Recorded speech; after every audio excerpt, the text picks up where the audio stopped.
Folks, Black Star Network is here.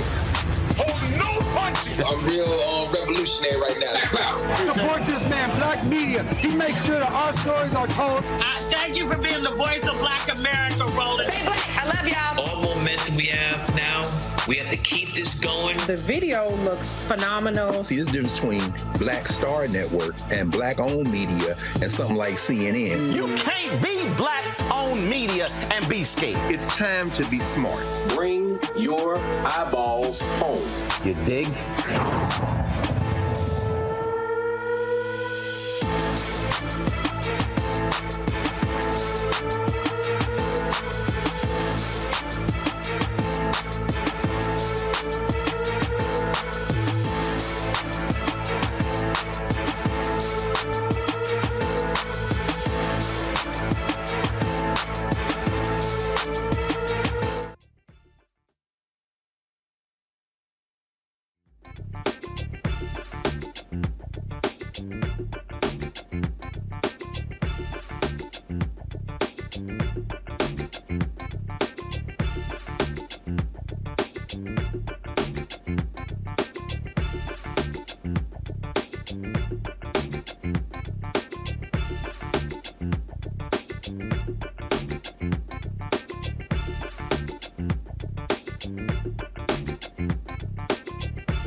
Today is Wednesday, July 19, 2023. Coming up on Roland Martin Unfiltered, streaming live on the Black Star Network.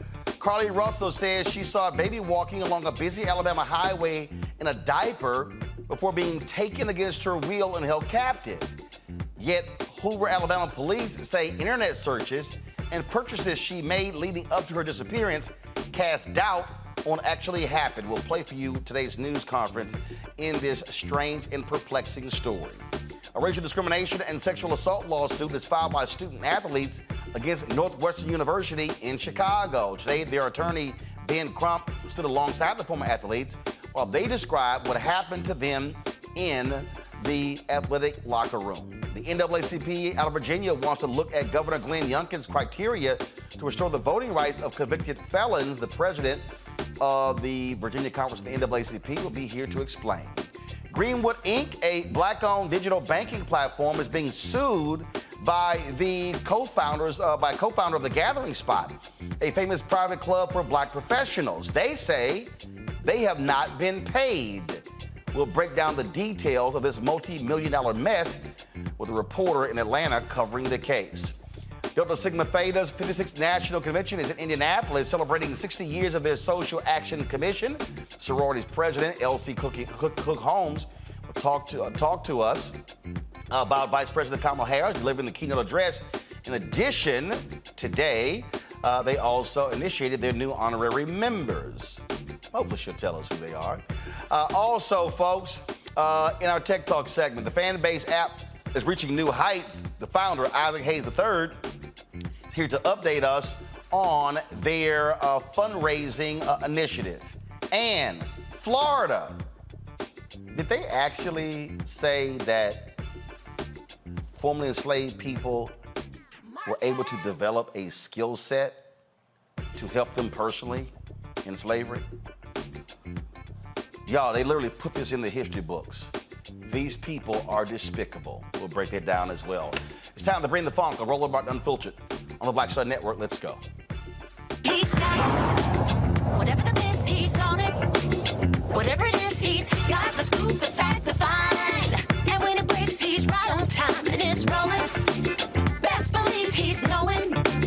Putting it down from sports to news to politics. With entertainment just for kicks, he's rolling. It's on go, roll, roll, y'all. It's rolling.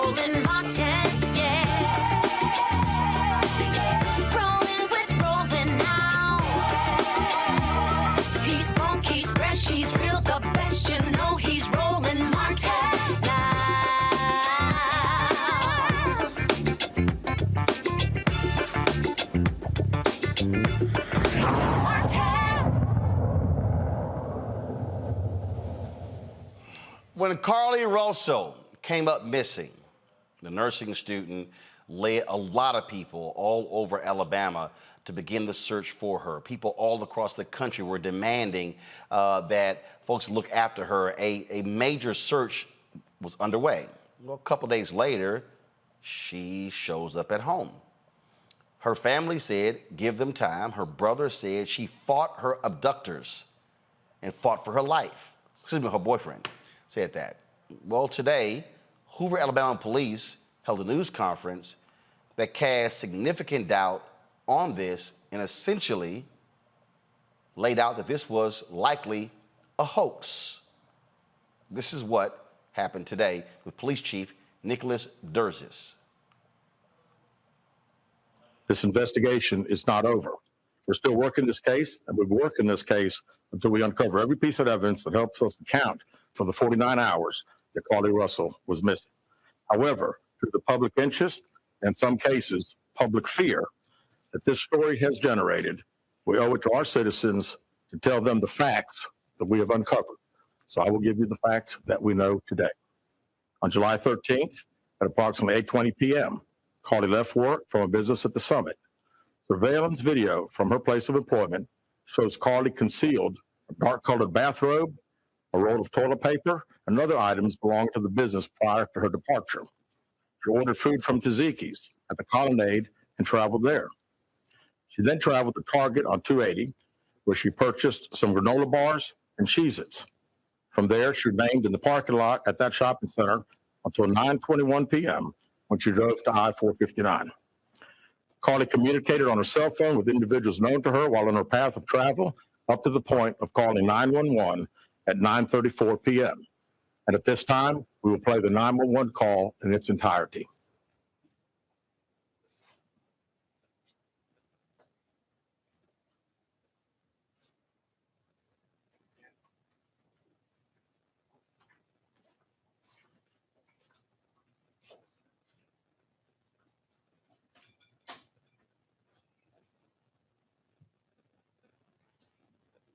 Hi, I am on Interstate 459, and there is a kid just walking by themselves. Oh, hold on. Where on 459 are you? I'm right next to the exit 10 by the cover bed, like you got my meeting. Okay, so you're before that exit? Yes. Okay, and were you headed southbound or northbound? Okay, 480. Towards Tuscaloosa. Okay. And what's the child on the left or right side? On the right side. They're walking northbound or southbound? They're walking towards Tuscaloosa. Walking southbound? Or how old is they like? What's a toddler? Like, maybe like 3 or 4? Did you go under with them? Are you still with them? Are you with the child right now? No, I'm not. I'm out of the car. Do you mind saying anything about it? Yeah, sure, yeah. What kind of car are you in? I'm in a Mercedes-Benz. I mean, it's a sedan. Okay.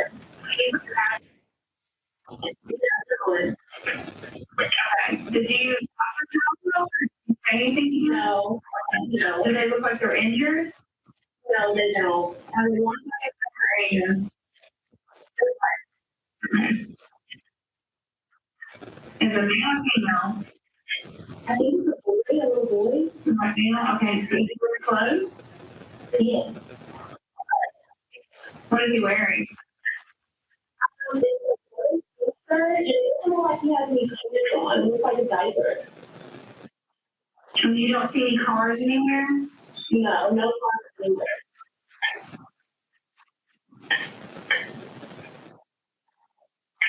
Okay.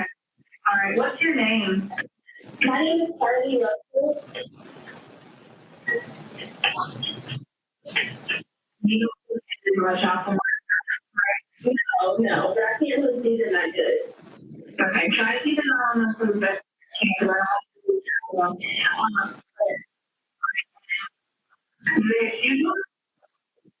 No, she's not that I can't really see that. Look. All right. Alright. On the way. Just try to stay, on the officers are on the way, okay? Okay, thanks.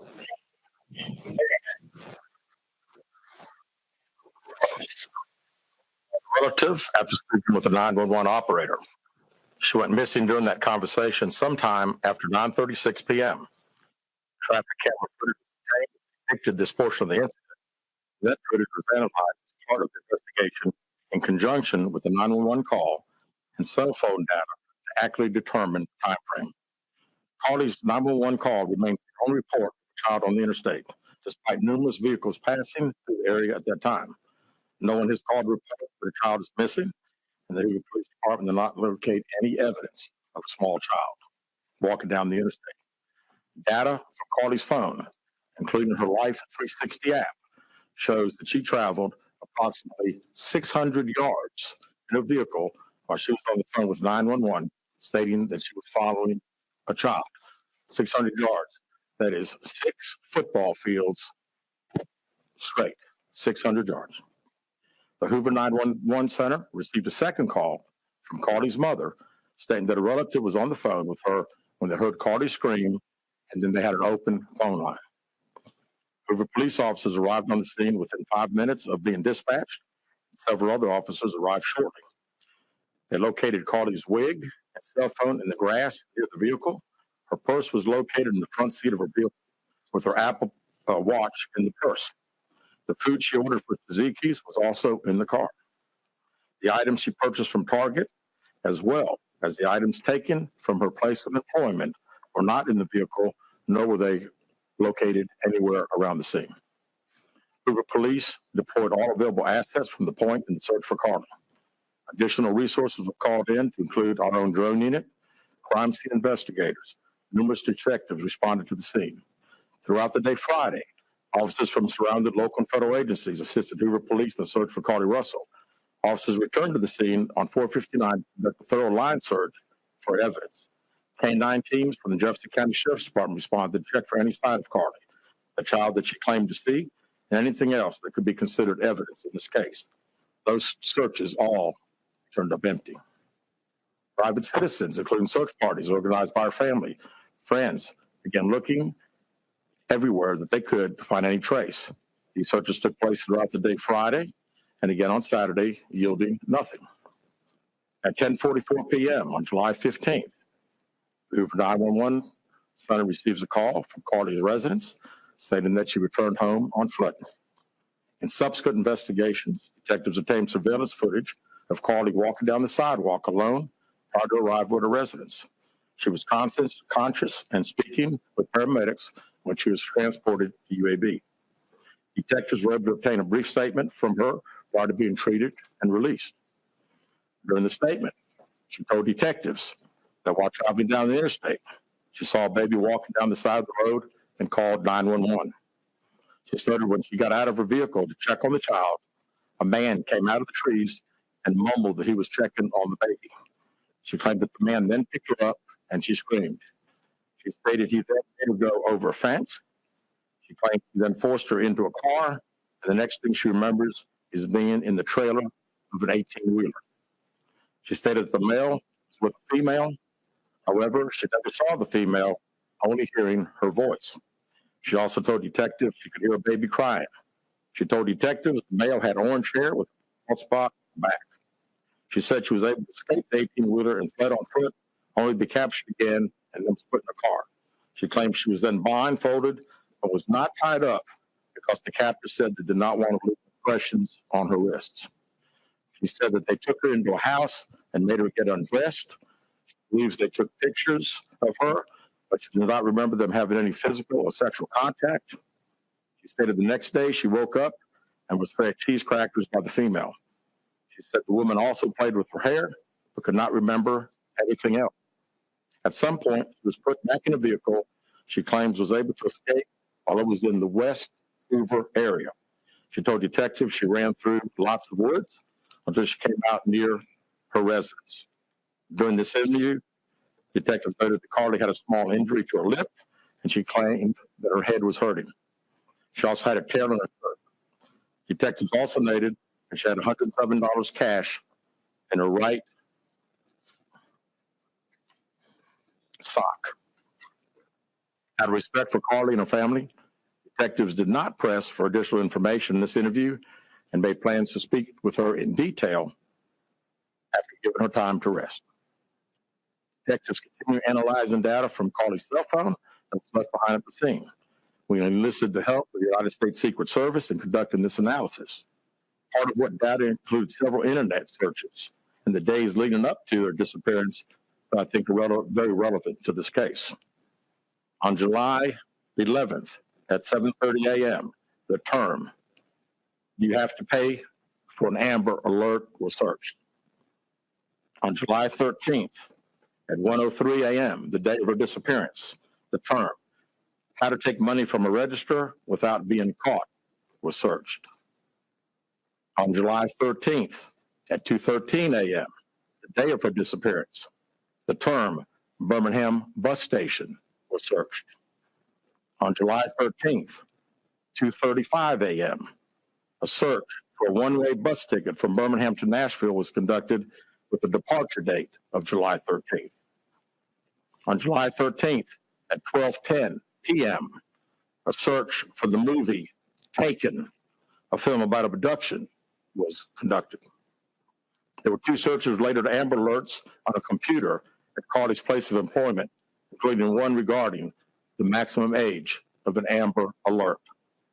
There were other searches on Carlee's phone that appeared to shed some light on her mindset, but out of respect for her privacy, we will not be releasing the content of those searches at this time. We've asked to interview Carlee a second time, but have not been granted that request. As you can see, there are many questions left to be answered, but only Carlee can provide those answers. What we can say is that we've been unable to verify most of Carlee's initial statement made to investigators, and we have no reason to believe that there is a threat to the public safety related to this particular case.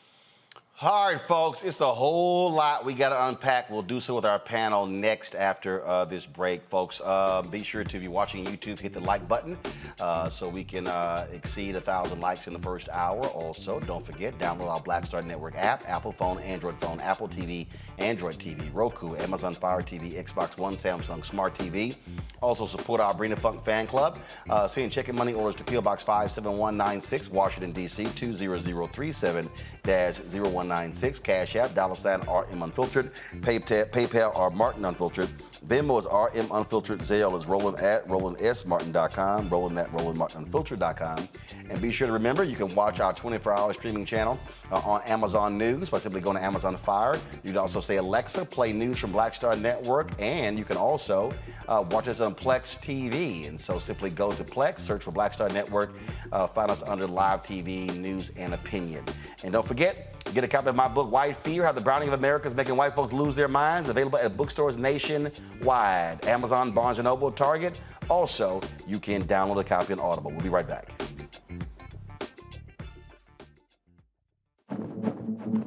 For decades, the tobacco industry has deliberately targeted Black communities and kids with marketing for menthol cigarettes.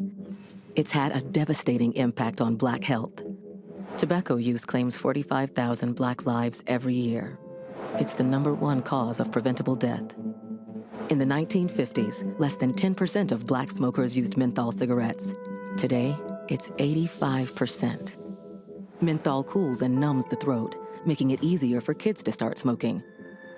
Menthol also increases addiction, making it harder for smokers to quit. Menthol cigarettes are a big reason why Black Americans have a harder time quitting smoking and die at higher rates from smoking-related diseases like cancer, heart disease, and stroke. It's time to stop Big Tobacco from profiting off Black lives. An FDA ban on menthol cigarettes will improve Black health, save lives, and protect future generations from addiction. Learn more at tobaccofreekids.org/ban menthol. Black Star Network is here. Oh, no punch! I'm real revolutionary right now. Thank you for being the voice of Black America. All momentum we have now, we have to keep this going. The video looks phenomenal. See, there's a difference between Black Star Network and Black-owned media and something like CNN. You can't be black-owned media and be scared. It's time to be smart. Bring your eyeballs home. You dig? Hey, what's up? It's Tammy Roman. Hey, it's John Murray, the executive producer of the new Sherry Shepherd Talk Show. It's me, Sherry Shepherd, and you know what you're watching, Roland Martin Unfiltered. All right, folks, my panel, Robert Patillo. He is the host of People, Passion, Politics on News and Talk 1380 WAOK out of Atlanta. Rebecca Carruthers, she is Vice President, Fair Elections Center out of D.C. A. Scott Bolden, attorney and former chair in National Bar Association and the D.C. Chamber of Commerce, PAX out of D.C. as well. All right, Rebecca, a whole lot to unpack and digest here. If you look at social media, it's a bunch of pissed off black people because there were a lot of people who organized and mobilized quickly to demand folks search for her. We know cases where black women come up missing and they don't get the same amount of coverage. That was not the case here. Authorities moved quickly, and based upon what we have seen thus far, this was all a hoax. You know, it's sad to say, but this doesn't look good. I'm glad that Carlee is physically safe. And I just want to emphasize she's physically safe. But yes, there's a lot of mental health and other considerations and undergoing evaluation and treatment that's going to have to happen the next few days and even into the coming months. What's really sad about this is on social media, you know, people are comparing this to Justice Smollett. And what happened, you know, a few years ago with him claiming to go the subway in the middle of the night on a cold, wintry, blizzard-filled night in Chicago. But like you said, we also know that Black women and girls, Hispanic women and girls, and Indigenous women and girls go severely underreported and missing across this country, as well as resources aren't used or targeted towards the effect of finding and returning them back to their friends and family. This situation is very sad. I know we're going to find out more in the next coming days. But, you know, I really do feel for the young woman, and I do hope she gets the help that she needs. Let me say this here, Robert. I've seen a lot of black folks say on social, oh, my goodness, this hurts our race. This hurts when there's a real case where a black woman is gone missing or abducted. This is just not right. Let me remind people of what took place last year. Go to my iPad. California woman who admitted to faking her kidnapping is sentenced to 18 months in prison. Sherry Papini gained national attention when she was missing for weeks, and then they found her actually with her ex-boyfriend. She also said, as you see the story here, she eventually reappeared with an elaborate story of being abducted by two Hispanic men, chained to a pole for 3 weeks, beaten and branded before being released by the side of a highway. She was actually, so while people were sitting here looking for her, she was actually, as the article says, she was staying with a former boyfriend nearly 600 miles away in Southern California and had injured herself to back up the false statements. I don't recall anybody saying that, oh my God, this is devastating to the white race. I don't recall people saying, oh my goodness, that this now means that the next white woman who comes up missing, folks are not going to look for her because of Sherry Papini. So, black folks, pump the brakes. I get in terms of what happens, but this ain't the 1920s and 30s when we got to deal with that BS, you know, your credit to your race. One black person does something, is that reflective of all black people? You're absolutely correct, Roland. I think I'm going to paint a silver lining around this as much as possible, because what we have seen in the past is a lack of media attention, a lack of law enforcement attention, a lack of public attention when it comes to missing black women and girls. That has been a problem that we have had. This time, that did not happen. We saw that social media was able to come together, push this story into the national forefront, push this into the national media to the point that you had the Today Show show and every other outlet covering this. For years, the only person covering Black and missing was you. This program was the only place that stories like this would be covered. Now we are seeing this work its way into the national zeitgeist. That means that the activism we've been working on has been effective. That means that the pushes that we have created in order to have the American people and the American media actually concentrate on the needs of Black women and missing Black people is being effective. Don't let Carlee being a liar, and she's going to have to go up under the jail for a while. She's going to serve her time. She's going to be punished for this. But don't let that take let's not lose the forest for the trees here, and the fact that finally we're getting to a place where people actually will pay attention to these stories. And I think that the power of Black Twitter to blow these things up has to be harnessed, that the power of Black social media and influencers to take stories like this and push them into the national forefront and be used for something good as opposed to something negative. I think we can take silver linings away from this. I don't want people to think of this as being a completely negative story just because this girl was lying, to forget that this might benefit us going down the road. Scott, your assessment. Well, I'm not so sure, or I'm not going to rush that her story is false. As a former prosecutor and someone who's been in this space looking for missing people in New York and other places, let me say this. Lies have no details, right? And right now the police don't have any details, have these broad strokes of facts. They're looking for corroboration. Right now they don't have it. Secondly, you can run, but you cannot hide. You cannot fake being missing. There's just too much technology, too many cameras, too much monitoring, right? So, and you're not going to be good at it because it's not something that you do on a day-to-day basis. Thirdly, and most importantly, of that press conference, there were two other research items on her phone or on her computer that they would not disclose. What were they not disclosing? It probably had to do with mental health or something else that they're going to pursue, but they weren't ready to disclose it because it'll tie up the facts whether this is true or not. And so if it is a mental health issue, they couldn't disclose that anyway, but they're going to pursue that. And then secondly, we should wait to see when and if that second interview is going to take place, because you know, only Carlee knows where she was, what she was doing, and who else was with her. And if she's mentally ill and faked all of this, then she'll also have the answers to that. If she makes the police put more time, money, and resources into piecing this thing together, it's more likely than less likely that if it was a hoax, she's going to be prosecuted. You know, it is it is a issue that we know this when it comes to Black and missing. Rebecca, that it is a problem, and the reality is that when one of these things happen, it might cause folks to say, "Oh my goodness, hold up, let's pause here."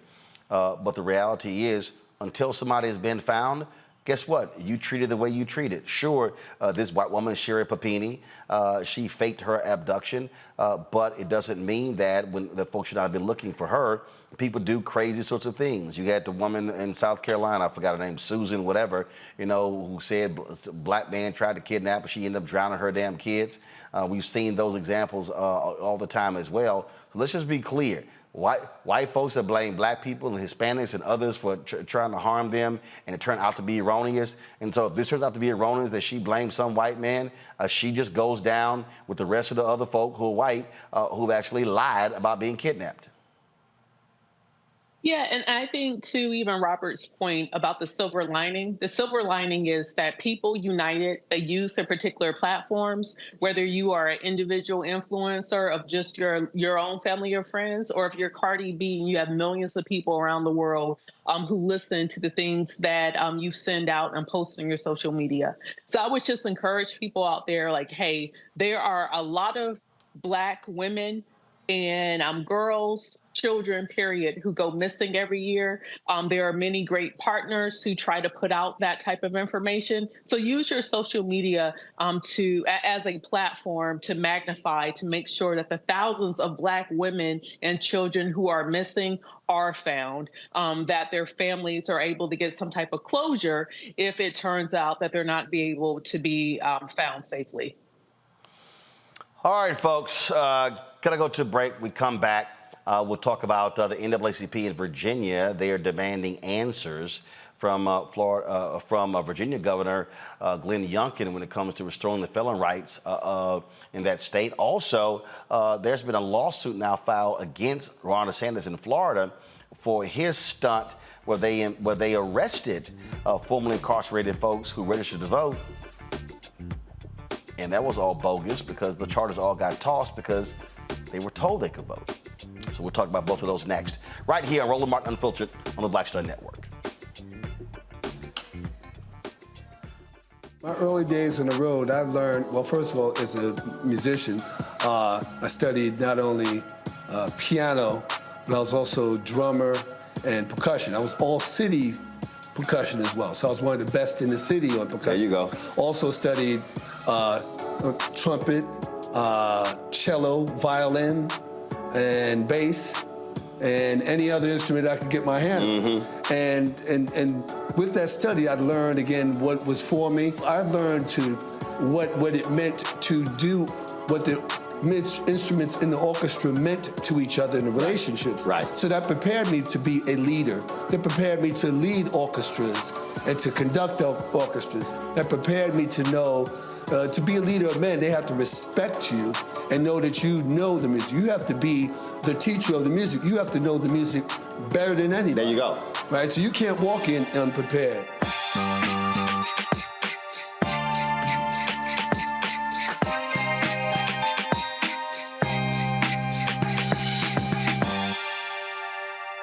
Hatred on the streets, a horrific scene, a white nationalist rally that descended into deadly violence.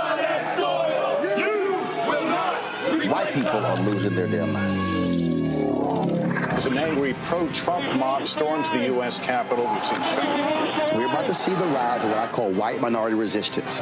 We have seen white folks in this country who simply cannot tolerate black folks voting. I think what we're seeing is the inevitable result of violent denial. This is part of American history. Every time that people of color have made progress, whether real or symbolic, there has been what Carol Anderson at Emory University calls white rage as a backlash. This is the rise of the Proud Boys and the Boogaloo Boys. America, there's going to be more of this. Here's all the Proud Boys, guys. This country is getting increasingly racist in its behaviors and its attitudes because of the fear of white people. The fear that they're taking our jobs, they're taking our resources, they're taking our women. This is white fear.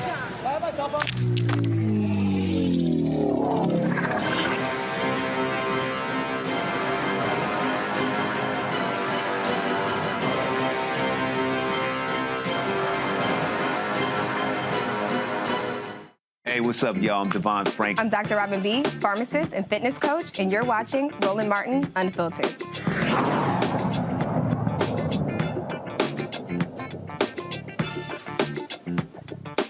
All right, folks, in Virginia, Governor Glenn Youngkin weighs restoring the voting rights after criticism from the NAACP. He's deliberating some of the circumstances of their crimes, focusing on being less likely to favor those who used a firearm to commit a crime.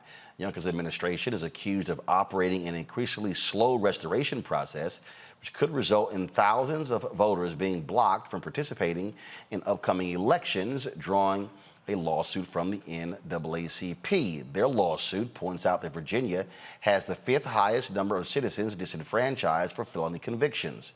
Black Virginians comprise under 20% of the state's voting age population, but account for nearly half of those disenfranchised due to felony convictions.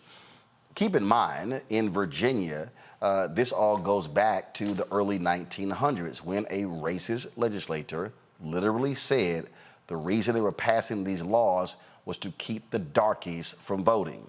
That is the origins of Virginia's racist felony disenfranchisement law. Robert Barnette Jr. is the president of the NAACP conference in Virginia. He joins me now from Richmond. Robert, glad to have you here. Have you heard back from the governor's office? Well, Roland, we haven't heard back from the governor's office, although he did come out with the statement you just made, indicating that the process is in place. I mean, what he's saying is that people who are incarcerated get all of the information when they leave the correctional facility. But That's not the procedure. What we want is the procedure for restoring rights. Let us know what that procedure is so we can communicate it and we can respond to persons who wants their rights restored. Now, the previous governor, Terry McAuliffe, Democrat, he actually issued a blanket, in terms of a blanket clearance to allow people to vote. Right. Then the Republicans sued, and they said, no, he had to do it individually. So he said, fine, I'll sign individual. So in Virginia, it ebbs and flows depending upon who's in the governor's mansion. That is correct. And the previous two governors have found ways to speed the process up. And if this governor wanted to do that, I believe he could do that. If the other two did it, why can't he do it? Give us the criteria so we can help felons restore their rights and get back into the community. Once they're in the community, we know that they contribute vastly to the economy and re-engaging in the community. And the right to vote is key to that. You know, when what we're seeing again, this is one of those distinctions when I try to make clear to people and people say, oh, Republicans and Democrats, they are the same. This is one of those cases that are not. In nearly all cases, Democrats are likely going to support restoring the voting rights of those formerly incarcerated, and Republicans typically are the ones who absolutely oppose it. That is correct. And that's exactly what's happening here in Virginia. Here this year, all 140 seats are up for election.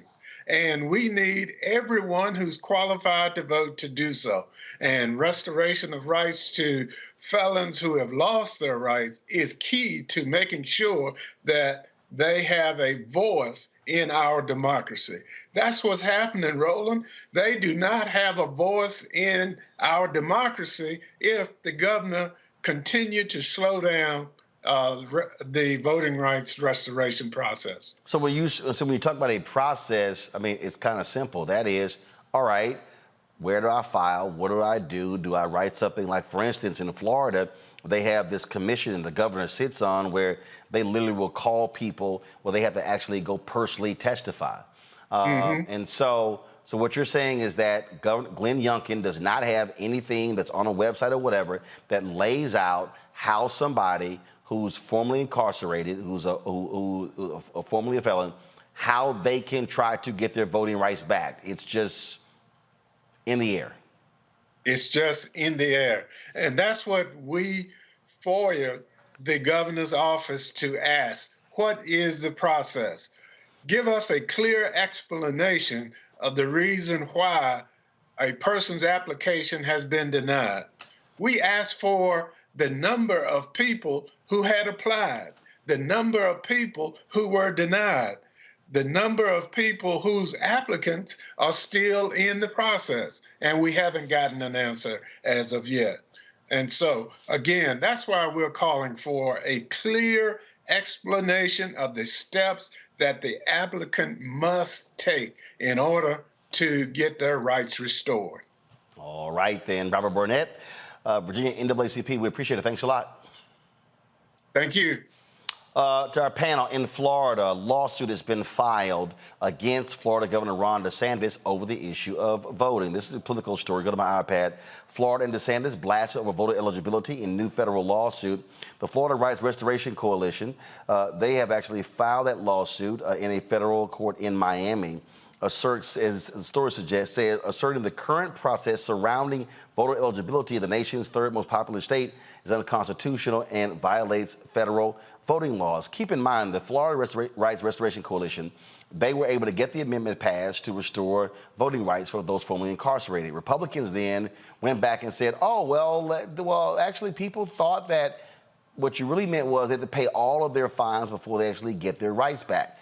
Then the Republicans who packed the Supreme Court agreed with that as well. And so what you had is, then you had Ron DeSantis, who intimidated voters by having formerly incarcerated folks, a number of them arrested right before the election, saying that they had voted unlawful. All those cases were thrown out by judges who said that was a lie. This is a perfect example, Scott, of what happens in these states that are led by these Republican governors. And again, when people say, "Oh, both parties, they're the actual same," this is an example whether or not Republicans want to restrict voting, Democrats want to expand voting. Well, the Republicans want to constrict voting because they're the party of no, and they know they don't have enough votes straight up in order to win most federal elections. Maybe the state elections are very different. But Ron DeSantis is a piece of work. There is no limit to his meanness and what he wants to do. He gets empowered, I guess, by his voter base of Republicans by showing Black people being arrested for exercising their right to vote, regardless of what the judiciary will say.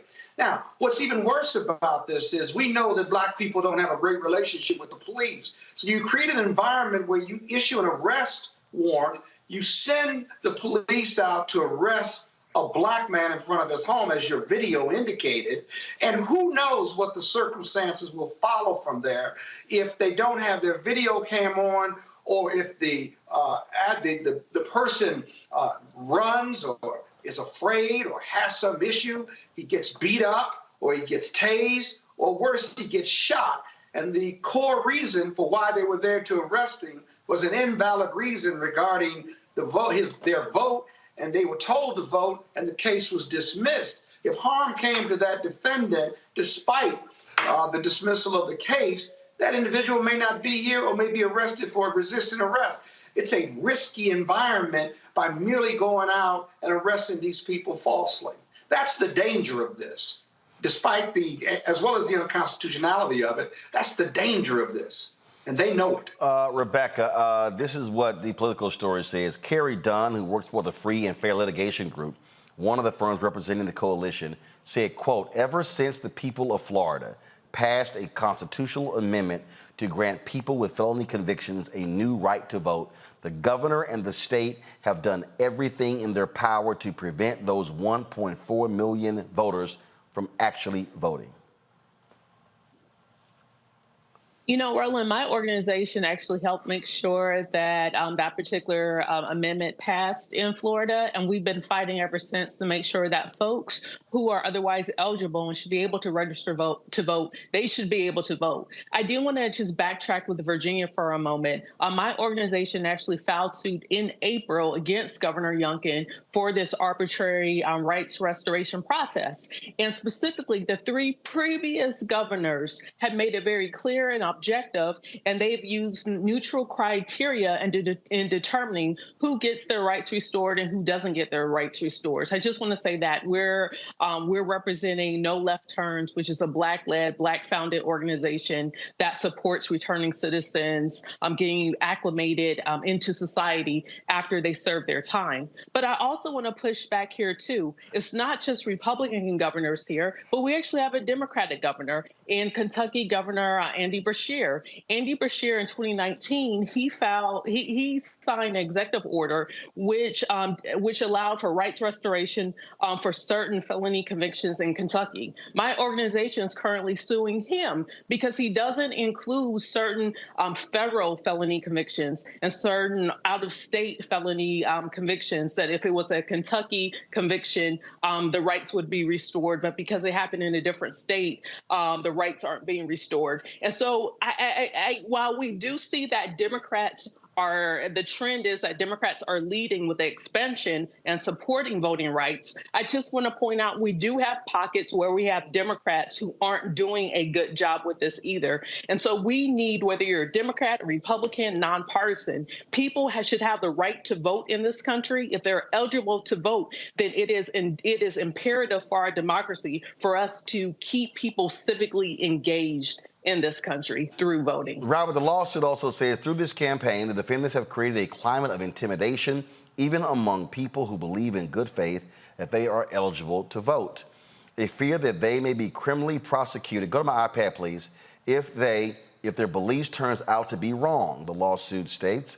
This effort, coupled with the earlier created roadblocks to registration, has turned the simple act of voting into a complicated and risky venture in the eyes of those who were re-enfranchised by Amendment 4, as well as others who have been affected by the defendant's conduct. What happened was they literally sent cops to arrest people. And these were people who were arrested. They had jobs. They had to get bail. And then so it's a chilling effect, because if you didn't get arrested, you're like, hey, I don't want to chance this thing. I got to go through that crap. This is the time that I like to remind people that felony disenfranchisement is not constitutional. The concept of felony disenfranchisement is based upon a portion of the Civil Rights Amendment, the 15th Amendment, that says a person, the right to vote will not be abridged unless yada, yada, yada. And then it says conviction of a high crime or participation in an insurrection. That is to say, the reason that we even have felony disenfranchisement right now is a misinterpretation of the post-Civil War amendments that were meant to stop former Confederate soldiers from voting and for holding public office after they rebelled against the United States of America. Courts in the as recently as 1974 in the Ramirez decision held that to mean that somebody convicted of a felony on the state level could be disenfranchised. We could change that with an act of Congress so we get the 60 vote to the United States Senate. If this case went back before a Supreme Court that wasn't controlled by MAGA justices, it could be overturned on the federal level. So instead of playing this kind of whack-a-mole, this kind of state-by-state issue of trying to determine what felony disenfranchisement is and isn't, what are the free states and the slave states when it comes to who's allowed to vote, I think this is a time that we have to make a federal push on this issue. I've been talking about this for 20 years at least. This is the time when it can happen. If you want to get Republicans on board, just remind them that after President Trump is convicted of all these felonies, he won't be able to vote unless we change the felony disenfranchisement rules. And the point I said earlier, Scott, that people need to understand, many of these laws go directly back to post-slavery. They go to Jim Crow. And we just cannot act as if that's not the case. So they can try to say, well, that was so long ago, we've updated, and so there are other reasons today. No, the purpose of these laws, and the laws were changed because the white folks needed black people to be out there giving free labor, and then they knew they go to prison, then the 13th Amendment doesn't apply, and therefore they can have free labor in those prisons. The peonage system was real, and so the laws were changed. They were specifically changed to target black people.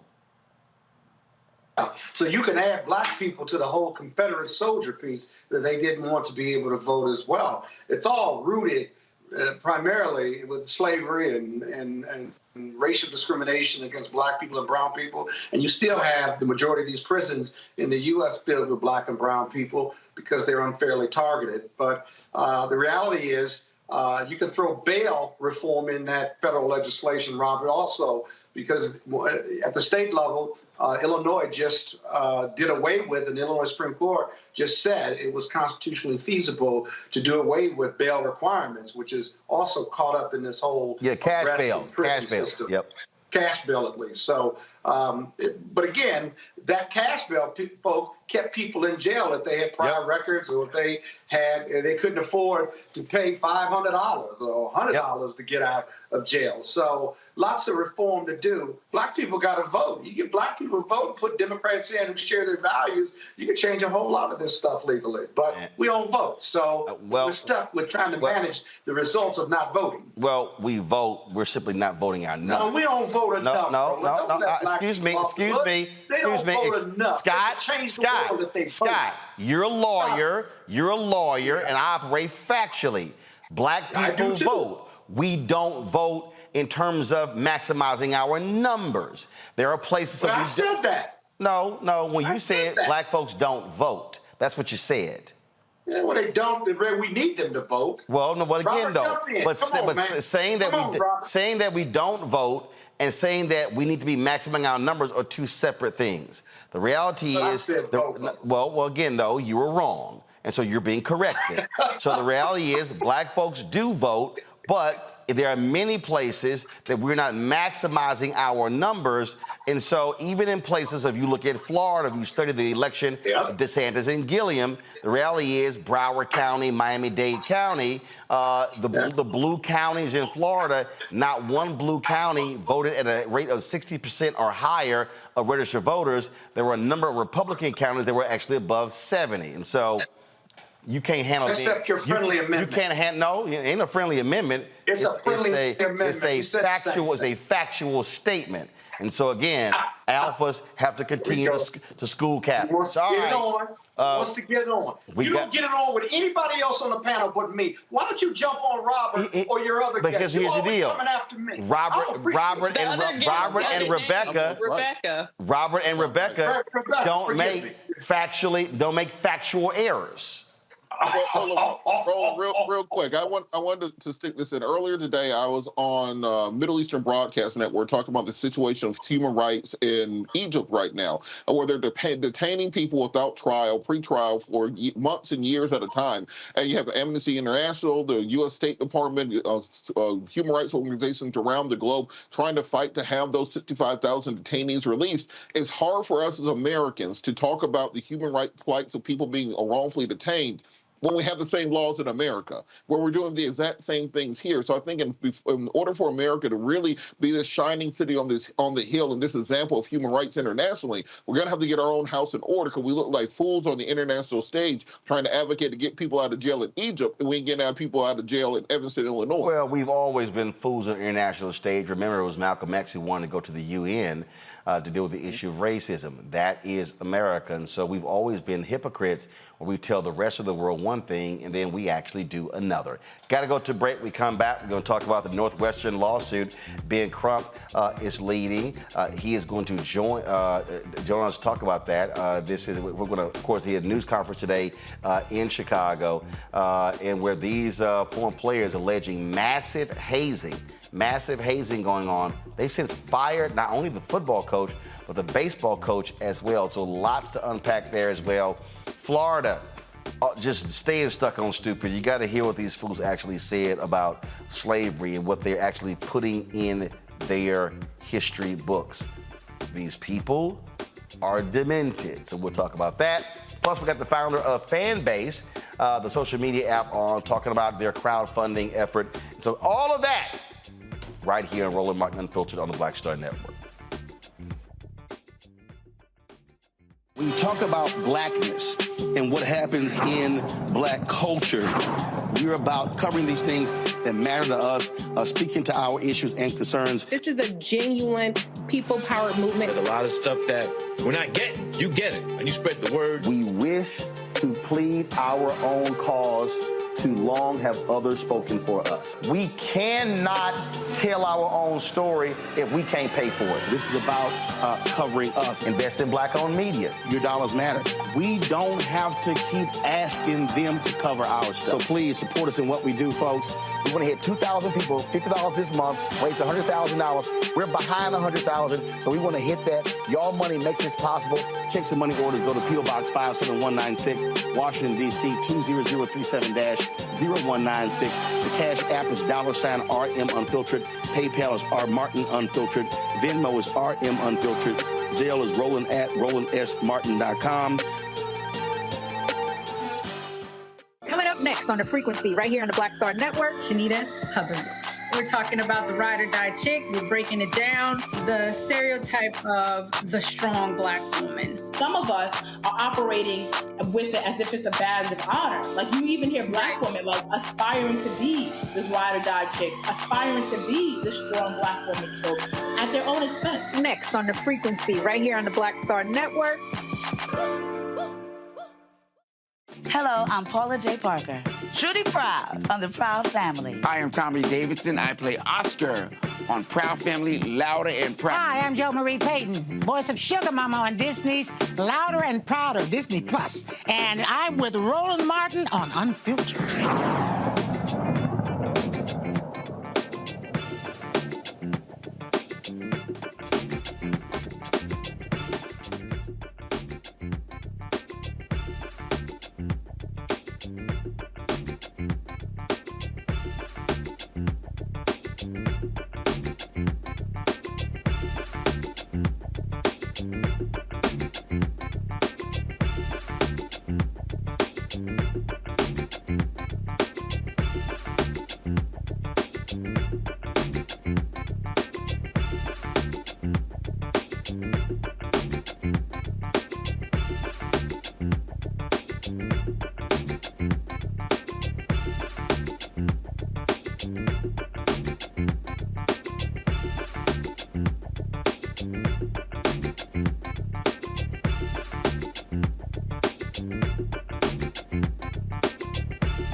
All right, folks.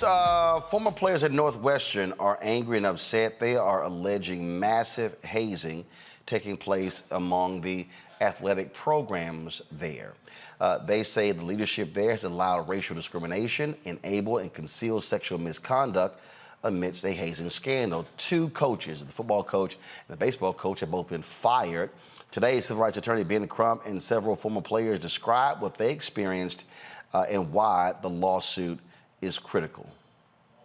Over 15 young men and women who were college athletes at Northwestern University. And we're here this morning after talking to over 50 former college athletes at Northwestern University and being retained by over 15 young men and women who are former athletes who articulated their experiences while participating at Northwestern University athletic program. Fortunately, all of us were placed into a culture where, as you've heard, sexual violence and sexual assault was rampant as a hazing practice. Unfortunately for us, we were incoming freshmen, so we had no reference point to know if this was just a college football thing or just a uniquely Northwestern thing. So that's kind of what went into normalizing it for us and leading us not to question it too much. Obviously, in the moment, it was weird, but when you zoom out, like everybody else was doing it. So is this a normal thing? We're also 17. So the reason why the rest of us are coming forward is to strengthen and empower other student athletes who potentially are going through this at this very moment, and to have our story be heard and encourage other people to do the same thing. I was a scholarship quarterback and wide receiver for the Northwestern Wildcats for the 2015, 2016, and 2017 seasons. I graduated early and left the team before my final season. I grew up in Oak Park, and I come from a family of proud Northwestern graduates. My great-grandfather, my father, and my older brother are all Northwestern alumni. Growing up, I attended Northwestern football games and used to watch my brother lead the drumline while imagining how amazing it would be to follow in my family's footsteps and put on that Wildcat jersey. Like the other players involved in this legal action, I was very proud and excited to accept a scholarship and be part of the football program. However, the university and the football program has let us down. That's why we're here today. Upon arrival to campus, we were thrown into a culture where physical, emotional, and sexual abuse was normalized. No teammate I knew liked hazing. We were all victims, no matter what our role was at the time. But the culture was so strong that we felt we had to go with it to survive, to be respected, and to earn the trust within the football program. There was a code of silence that felt insurmountable to break, and speaking up could lead to consequences that affected playing time and could warrant further abuse. Normalizing this culture became a necessity. The abuse of hazing was so entrenched in the Northwestern football culture that even some of our coaches took part in it. The graphic, sexually intense behavior was well known throughout the program. We were physically and emotionally beaten down, and some players have contemplated suicide as a result. The abusive culture was especially devastating for many players of color. My situation was unique. I'm a legacy student, and my parents had the means to send me to Northwestern or any college with or without a football scholarship. But that was not the case for many of my teammates, especially those of color. Many of them were the first in their family to attend college, and this football scholarship was their only ticket to a better life, whether that was pursuing it professionally or getting a great job post-graduation. They were under great stress to fit in and succeed within the Northwestern football program. They had so much at stake and had no voice or power to stop the abuse. So today I'm proud to come forward amongst my brave teammates here today to let the truth be known, a truth that is perpetuated for decades. We hope that with our public efforts, that we will empower those affected by physical, emotional, and sexual abuse to share their stories, and we're letting you know that we're in this together and we support you. It's not easy for any of us to come forward. A lot of this stuff is embarrassing, it's painful, and we know that we're making ourselves targets for criticism. But we feel strongly that we must do our part to make sure that this type of behavior ends, not just at Northwestern, but throughout college sports. We're here to support and validate the accusations of the current Northwestern whistleblowers regarding the true abusive nature of the hazing. We do not want any more college students or athletes to endure what we had to endure for so long and repress. Scott, when I did I did a variety of interviews with Vlad TV, but also when I did my commentaries talking about how I despise hazing, I've had people come up to me, alphas, kappas, omegas, sigmas, saying, "Man, I'm glad you said it." Guys who said they experienced it, but they didn't say anything. They went along with it. I've run into people who said they still, to this day, bear the scars and the trauma of being hazed when they pledged. What people need to understand is that we know what happened when the drum major, Florida A&M, was killed. There was massive hazing in that band and other bands as well. I remember my high school band, they actually hazed. They were pissed off at me because they had a rule that if you were first chair, you couldn't get hazed. Well, I came in because the thinking, well, a freshman, there would be first chair. Well, I came in first chair, so they were pissed because they couldn't haze me. And I'm like, well, that ain't gonna happen anyway. Then, because I was like, because I'm sorry, I'm not letting somebody abuse me and do some stupid shit, especially if we the same age. Man, get the hell on. So then what people are now understanding is you see this hazing, this sort of this sexual deviancy, if you will, among football teams as well. There's no way in hell coaches are unaware of what's going on in their program. Yeah, because it's their program. And when I was listening to your story, the lead-in and the press conference, I was thinking, how does being sexually deviant or racist to a football team or players help you win on the football field? And we can go back and forth about the hazing of fraternities and stuff. I mean, I pledged in '81 in a southern school, Morehouse. There was a lot of that still going on. And over the years, I've evolved. I'm 61 now, and looking back, I still raise the question, what do they tell young men and women? Men and women. What do they tell us at 19 and 20 years old to accept that type of abuse, to make you closer to the brotherhood or the sisterhood, and to create a stronger bond when you go over? It's a lie. Buy it. It's a lie. It was a lie then. It was a lie when you were 19. It was a lie when I pledged in 1989. It was all total bullshit. But people accepted it, like a lot of these football players. You heard this guy say, hey, if we didn't go along with it, then we're not looked upon as being part of the team.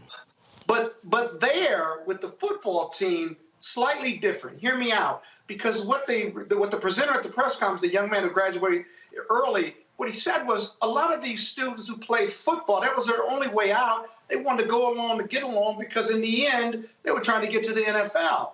With fraternity hazing, black or white, you could reject that, not pledge some other time, and still get your education and go. Nah, it's the same. It's the same. It's the same. The mindset, the mind manipulation at that age is pretty powerful from a peer pressure standpoint. Right. But you're right. We agree. It's all bullshit. It's been bullshit. I bought into it at 20 and well into my 30s. Over the last 20 or 30 years, the liability of our fraternities, yours, mine, the Sigmas, all of them, they've all had to really get serious about enforcing against hazing, because the liability and the lawsuits and the exposures, because people at 19, 20, 22 years old, they don't have the judgment of a snail. And so they're physically beating these people, hurting them, even killing them sometimes. And they have a lot of control over that. The fraternity, the national level, national officers had to step in and say, okay, no more, we're going to force it, zero tolerance. And that made the most sense because of the lawsuit, but also the physical and mental abuse and the byproducts of that, of these young men at very impressionable ages who are there to get an education and to be leaders in this country. The thing here, Rebecca, when we talk about what this football team is laying out, again, just the unbelievable, crazy antics that were involved in that just made no sense whatsoever. And what's interesting to me is there are a lot of people who love to defend this because they talk about, oh, it's culture. And that's the one thing we always hear, culture, the way we do things. We hear the exact same things in fraternities and sororities. And the thing that I am constantly trying to get people to understand is that I don't care who, culture can be recreated. Culture can be reestablished. You don't have to actually stick with it. And you heard the guy say that he knows of several players who've contemplated suicide. When you talk about what has happened in the fraternities and sororities, there are people who've actually died. I crossed April 27th, 1989. Scott talked about going to Morehouse. There's a gentleman who this year should be celebrating his 34th anniversary as an Alpha. But his family this year is commemorating the 34 years since he died. Go to my iPad. Joel Harris, that's his name. Joel A. Harris, was an 18-year-old sophomore at Morehouse who had a heart ailment. Well, the folks who were pledging him didn't know that. So what did they do? They were hitting the pledgees in their chest. Well, what ended up happening was that led to a heart attack, and he had cardiac dysrhythmia. He dies. And I have said consistently, no parent should be sending their child to school and their child pledges a fraternity or sorority or plays on a football team and should return home in a body bag. So my sorority, Alpha Kappa Alpha, sorority incorporated, just like Alpha Phi Alpha, Kappa Alpha Psi, as well as the rest of the Divine Nine, Black sorority and fraternities have taken an anti-hazing stance. I think when we use the language, of hazing, it can mean many things to many different people. And when I watched the press conference with Northwestern, I was thinking about that and thinking about the term hazing. And I was thinking about what was outlined by Attorney Crump, as well as some of the former athletes who spoke at the podium. And what really came to my mind is sometimes if we just use the term hazing, people don't understand what it is. They might just think, oh, it's a practical joke that goes slightly too far. However, our organizations have also seen people who have died, and that is public, it's in lawsuits, it's out there in the public domain. I think what's really important here, especially for what has occurred at Northwestern, is calling out the specifics of things that have happened, talking about the sexual humiliation, talking about the racial humiliation, talking about other physical things that should not have happened and does not go towards team building. It is not building someone up. It's not tearing someone down just to build them up and to strengthen them and to strengthen the core of their character. That's not what happened here. It was assault. It was sexual assault. It was physical assault. It was harassment. It was intimidation. It was coercion. And those are the things that aren't acceptable in any athletic program in this country, in any music program in this country, and any sorority or fraternity in this country. And I'll tell you, Robert, again, Northwestern has already moved. They fired successful football coach Pat Fitzgerald. They fired the baseball coach. There are 2 investigations going on right now. And that means that they understand they have a serious problem on their hands. Roland, I think we have to also look at the generational shift that's taking place. And as you said, if you grew up in the South in the 1980s and 1990s, you started getting hazed for Pee Wee football all the way up through middle school. You get hazed in middle school band. You get hazed in high school band. You get hazed in academic decathlon. That's not a joke. We literally had hazing in academic decathlon. You get hazed when you get to college at HBCU. When I played Kappa Kappa Psi, the band fraternity, there was plenty of hazing going on, and not in our chapter, but in other chapters around the Southeast District.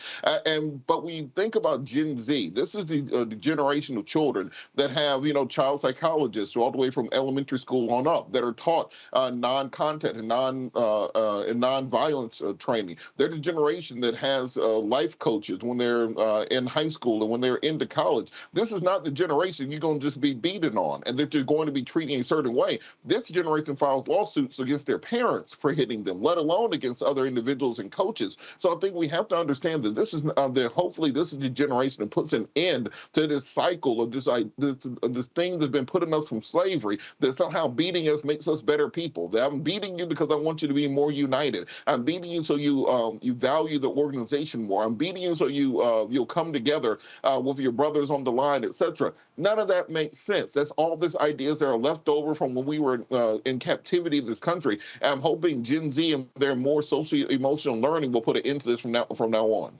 And again, in this lawsuit, they are alleging that Pat Fitzgerald, as well as Northwestern University President Michael Shield, AD Derek Gregg, and the Board of Trustees supported and enable a culture surrounding sexual misconduct and racial discrimination. So we will continue to follow this story as well. All right, folks, got to go to a break. We come back.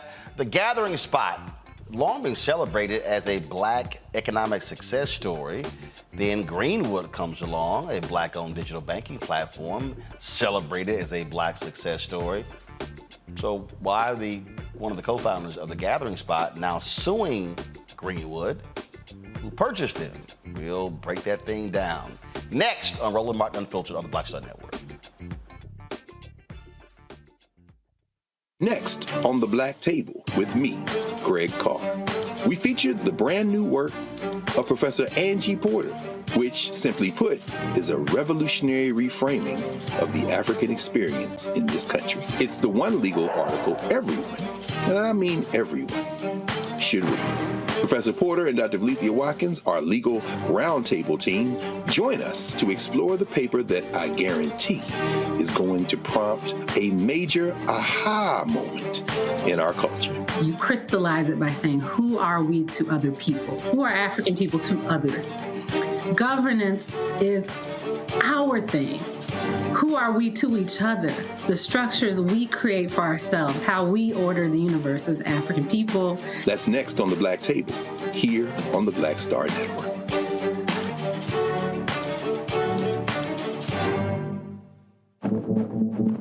For decades, the tobacco industry has deliberately targeted Black communities and kids with marketing for menthol cigarettes. It's had a devastating impact on Black health. Tobacco use claims 45,000 Black lives every year. It's the #1 cause of preventable death.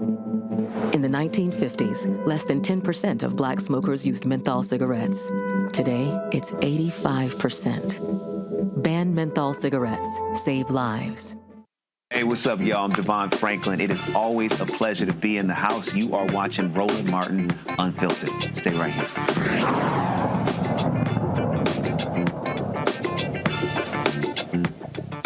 All right, folks.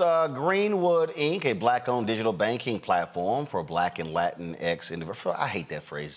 Latino. I hate Latinx. They don't even use it. 2% use Latinx. So you never put Latinx in the script. They don't even use it, okay? All right, for Black and Latinos business owners, they acquired the Gathering Spot, a popular private members-only club for Black professionals, in May of last year. Nearly a year later, the Gathering Spot co-founder Ryan Wilson has now filed a lawsuit on behalf of himself and co-founder Tequil Peterson against Greenwood CEO Ryan Glover and board members Dr. Paul Judge for alleged fraud and deception. The lawsuit filed in Fulton County, Georgia Superior Court claims Greenwood failed to make post payments based on their sales agreement. The filing comes after the former chief financial officer, first of all, Peterson is actually, he was a COO They announced that he was leaving. Now, it's okay. What did he leave? Was he terminated? All this up and. So again, Peterson was over the gathering spot. What they then did was they hired a white CFO, Greenwood. Social media was reporting that Peterson was replaced by the white CEO, but Glover put out a statement saying no, that was not the case. The job had been open for a year, and this is what transpired. He actually sent that to me over the weekend. That was Saturday. Sunday, when we saw the news of the lawsuit dropping, I then reached out back to Ryan Glover and also to Paul Judge, asking them to come on the show to discuss this. Neither responded. We also reached out to Peterson and Wilson, and they also have not come on. So let's talk about this with Shemite Obialo, who of course reported the story in Forbes, called a multi-million-dollar mess. Gathering spot faces off with Greenwood. She joins me from Atlanta. Glad to have you here. So, all right, what's really going on here? Because the gathering spot, they launched, they open in Atlanta, they open in DC, they open in LA, they've got virtual memberships in other cities. Now what you have is, you have Glover or the folks at Greenwood saying, oh, well, they lost $2 million on the gathering spot in Los Angeles, that the numbers were, something was up with the numbers, or what they suggested, what their sales were actually not the case. What the heck is happening here with what was supposed to be seen as a Black success story? Absolutely. So, first of all, thank you for having me. I appreciate the opportunity to explain what I've gleaned from looking at the court documents. I'm a deal attorney. I'm an M&A attorney by training, and so it was just incredulous to see everything that has transpired. Just to take a step back, so Greenwood acquired the gathering spot in April of 2022, so last year. And it was exciting to see two Black-owned businesses come together. But it was also surprising because they're both startups. So they're both really small companies. The Gathering Spot was founded in 2016 and kind of started in Atlanta and more recently expanded to DC, very recently Los Angeles. Greenwood Bank started in 2020. And when you think about typical acquisitions, there's a much larger company and then there's a smaller company that's being acquired when you talk about strategic acquisitions, which this was. And so immediately some flags went up when the acquisition was announced, but everybody's excited to see Black folks building together. Now, the challenge here is that I think the acquisition was done fairly quickly.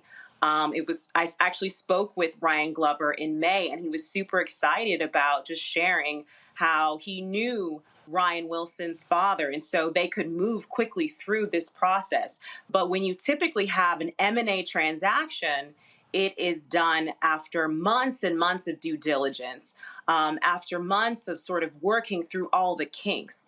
And I don't think that's what happened here, because ultimately what you saw was both Ryan and TK filing a lawsuit individually as well as on behalf of all of the Gathering Spot sellers, and saying that, hey, Greenwood, you didn't pay us what you were owing us post-closing payments. So the deal was, when they purchased it, was supposed to be a stock and cash deal. Right. So they're saying, we got the stock, we ain't get the cash. Yeah, so typically in a lot of M&A transactions, it's not just you're getting a lump sum of cash. Typically, the consideration, as it's called, is broken down into a couple pieces. And so in this case, it was cash up front, but that cash was also, there were some contingencies around it.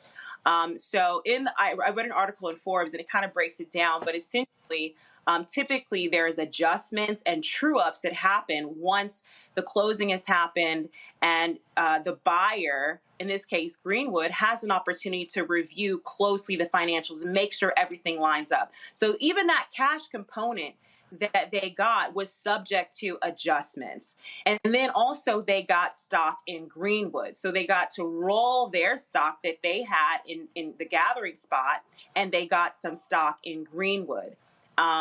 And so, there were different components to it. But unfortunately, when it started coming time to paying some of these, I'm sorry, the final component was an earnout. All right, so an earnout is where you have to reach certain performance milestones. You have to reach certain revenue metrics, and then you get another lump sum of money.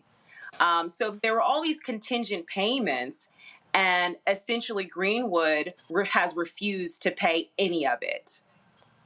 All right. So, and what this also has done, this has also led to a lot of folks now asking a lot of questions about Greenwood. In fact, Philip Lewis actually had this piece on his Substack where he said that, and I've actually had people who hit me, blow my phone up as well. What is happening is you got a lot of people who are saying they're looking at canceling their gathering spot memberships as a result of what is taking place. And so one of the things, so again, we talk about what's also now going on here. One of the things that people have jumped out is that initially, again, the folks with Greenwood, when they came out and actually came on this show as well, laid out that they were going to be a bank. But they're not an actual bank. They're a fintech company. Explain that. So Greenwood is trying to figure out its identity, in my opinion. And so what they have decided to do, so they launched as a digital bank.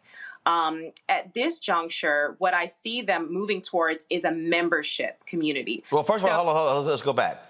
You see that digital bank. They're not a bank. They're not a bank. They were partnering with a coastal bank, which is a white-owned bank, to provide certain services. So you can, when you join Greenwood, they have a MasterCard branded card. You can open up a savings account. So in that way, you can it is acting like a quasi bank. They're not lending money, so you can't borrow money. So that's obviously a big reason. They're not issuing like credit cards.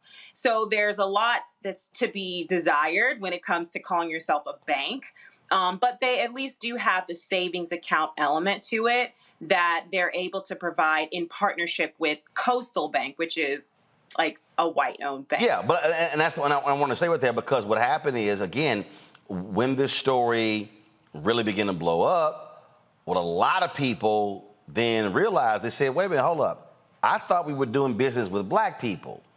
Come to find out, Coastal Bank is white. I've had people say, well, wait a minute. There are actually black-owned banks out there.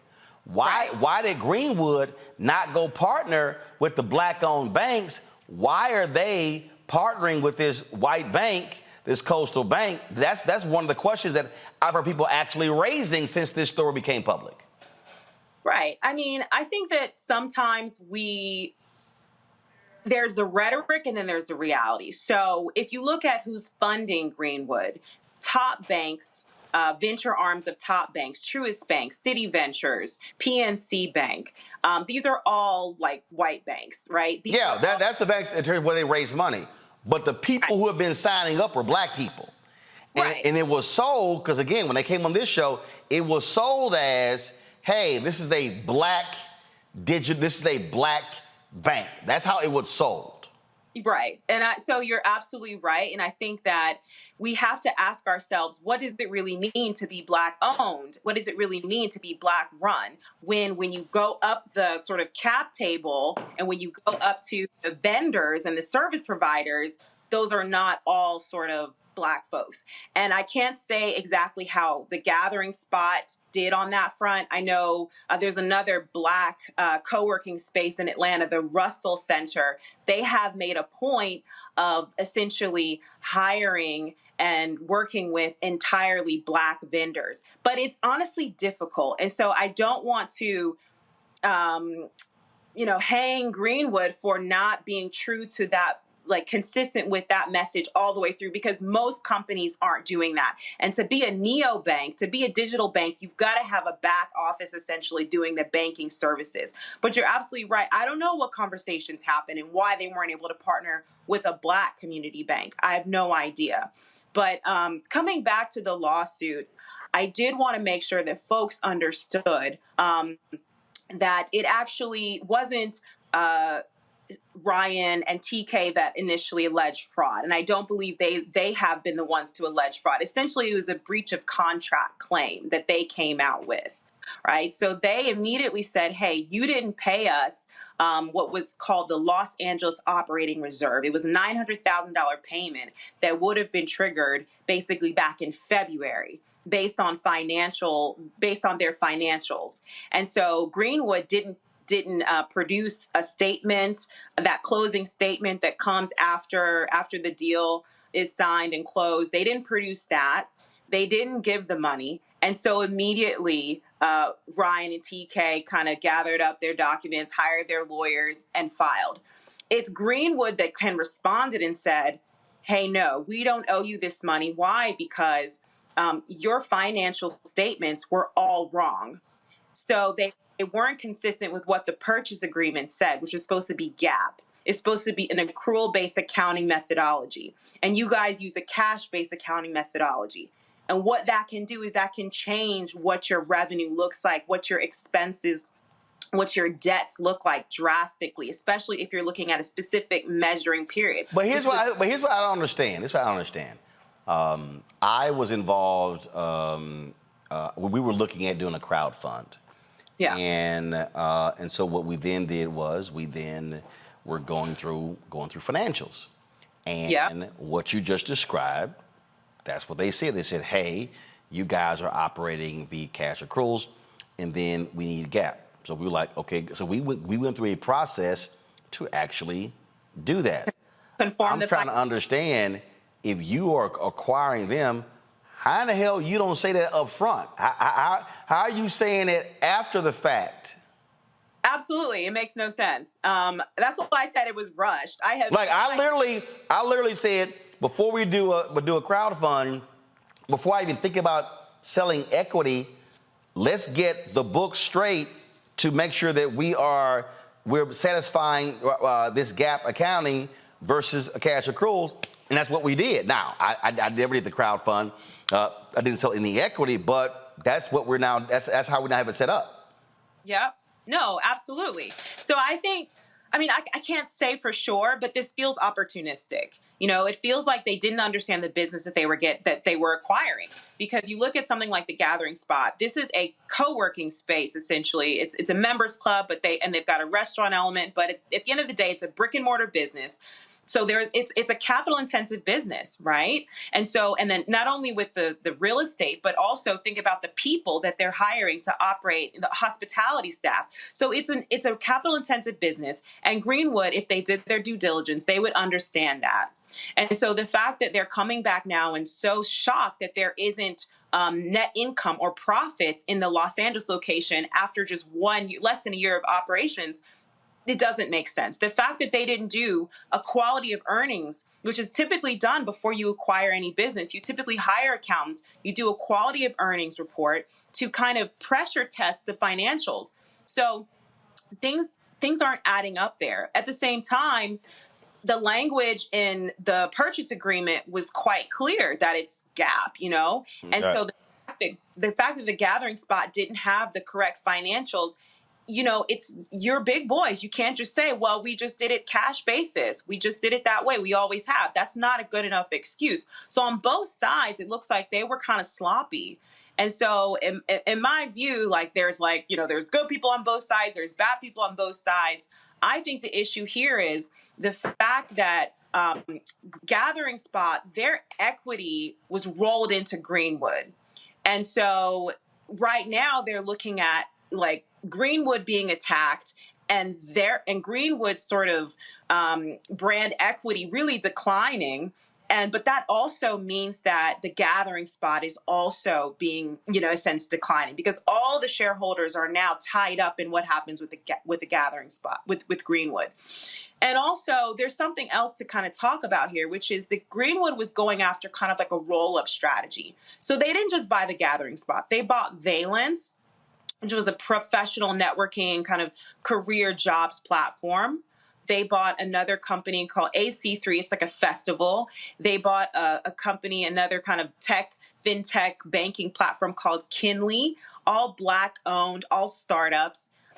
all these folks are tied up in Greenwood because these are all startups that essentially roll their equity into Greenwood. So this looks bad, not just for Greenwood. It looks bad for the shareholders of the Gathering Spot. It looks bad for all these other businesses that came along with it. Well, it is an absolute mess. Again, prior to finding out about the lawsuit, go to my iPad. I did reach out to Ryan Glover to talk about the Peterson issue. He sent me this statement they posted on their site. They said that TK Peterson moves on to other endeavors. His last day as chief operating officer of the Gathering Spot will be July 31st. And then it says, but then they go on to then explain that Mike McCloskey is coming on as the chief financial officer of Greenwood. And so again, if you look at it, Peterson, y'all, he was not the CFO. Peterson was the chief operating officer of the Gathering Spot. He was one of the co-founders. And McCloskey, they hired him as a CFO of Greenwood, Inc. About 20 seconds, go ahead. Yeah, so in the court documents, you know, what happens at the end when you do some kind of a merger, usually there's an employment agreement. And so things change around. Management changes. Yeah. And so I think at that time, essentially TK became COO and he became a VP at Greenwood. So people might not have understood that, but really I think that was sort of like the red herring. And well, actually there were people who posted social media posts and they said that, oh, Peterson's being kicked out, replaced by this white guy. Right. And that was the initial report. And so then they had to come out, because that's literally, I got to start getting text messages about it. And I reached out to Ryan Glover and I was like, yo, what the hell's going on? He was like, no, this would happen. This guy's not replacing Peterson. And then, of course, literally the next day, the lawsuit dropped. So yeah, it was so much more to it. That was just the tip of the iceberg. Absolutely. All right. I mean, well, it's a whole lot. It is an absolute. It's a whole lot. It's an absolute big mess. And then that's why there are lawyers who are going to get paid a lot of money to sort this thing out in the courts. We appreciate it. Thank you for having me. Bye. All right. Thanks a lot. All right, folks. Just absolutely just wild there. Okay. Coming up next, the international president of Delta Sigma Theta joins us. They're kicking off their conference in Indianapolis. They also today named 7 new honorary members. One of them is a history maker down the street at the Supreme Court. We'll tell you who they are next on Roland Martin Unfiltered on the Black Star Network.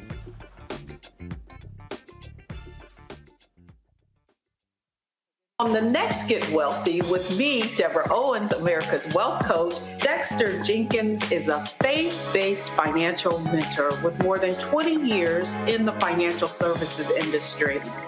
He's passionate about helping families build generational wealth. Even though I'm talking about things like prayer, I'm talking about things about reading the word, I'm talking about things like fellowship, I'm talking to members who are dealing with losing their houses, or I'm talking to members who, because of a lack of the handling their finances, they're working 2 and 3 jobs. And so what I'm finding is that they're not coming to church because they don't have a handle on their finances. We're talking how to get wealthy through faith and our finances on the next Get Wealthy right here, only on Black Star Network. On the next A Balanced Life with Dr. Jackie, we're talking all things mental health and how helping others can help you. We all have moments where we have struggles, and on this week's show, our guests demonstrate how helping others can also help you. Why you should never stop giving and serving others on the next A Balanced Life here on Black Star Network. Bruce Smith, creator and executive producer of The Proud Family, Louder and Prouder, and you're watching Roland Martin Unfiltered.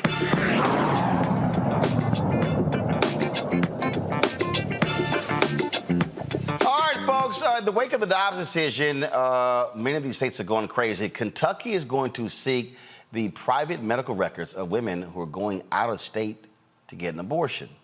Attorney General Daniel Cameron of Kentucky is among the 18 Republican state attorney generals who co-signed a letter to the U.S. Department of Health and Human Services opposing the proposed rule change. The attorneys say the change will unlawfully interfere with states' authority and does not serve any legitimate need. The rule change is intended to shield the medical information of patients who receive reproductive health care services out of state, such as abortion and gender-affirming care, from state officials that ban or criminalize these procedures. It would make it harder for state officials to obtain patient medical information to investigate violations of state laws. Advocates of the rule change argue that it aims to protect better sensitive information related reproductive health care and enhance patient-provider confidentiality. Here's what is crazy to me, Rebecca. Okay, you pass a law where you say we're banning abortions in the state. But what the hell obtaining the private medical records of somebody who left the state? How do you govern somebody's actions if they leave the state? You know, wrap him up in plastic. He's acting brand new. He's an attorney. He knows better. He knows you can't do this. I think he is desperate. Like, I guess he wants to be governor that bad. Like, you can't demand someone who has left your state to turn over their medical records. My other question is he going to compel other states, or is he going to compel private doctors and private clinics and hospitals to turn over those records?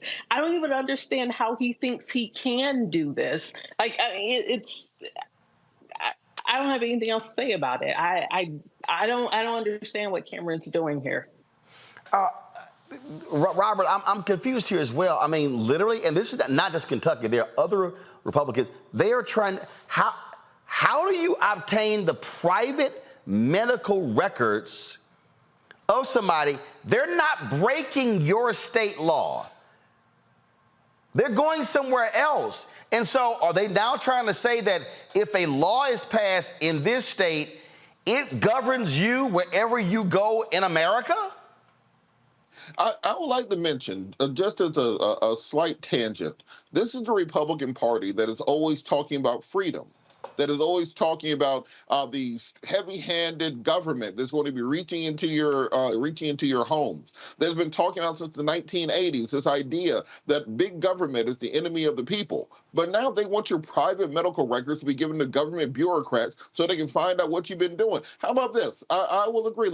They can go ahead and have the women's private medical records, but for every old white man who gets Viagra, Cialis, Hims.com, balding medication, any of those things, you have to turn over your private medical records also. How about that? This is completely ridiculous. This is silly. This violates federal law.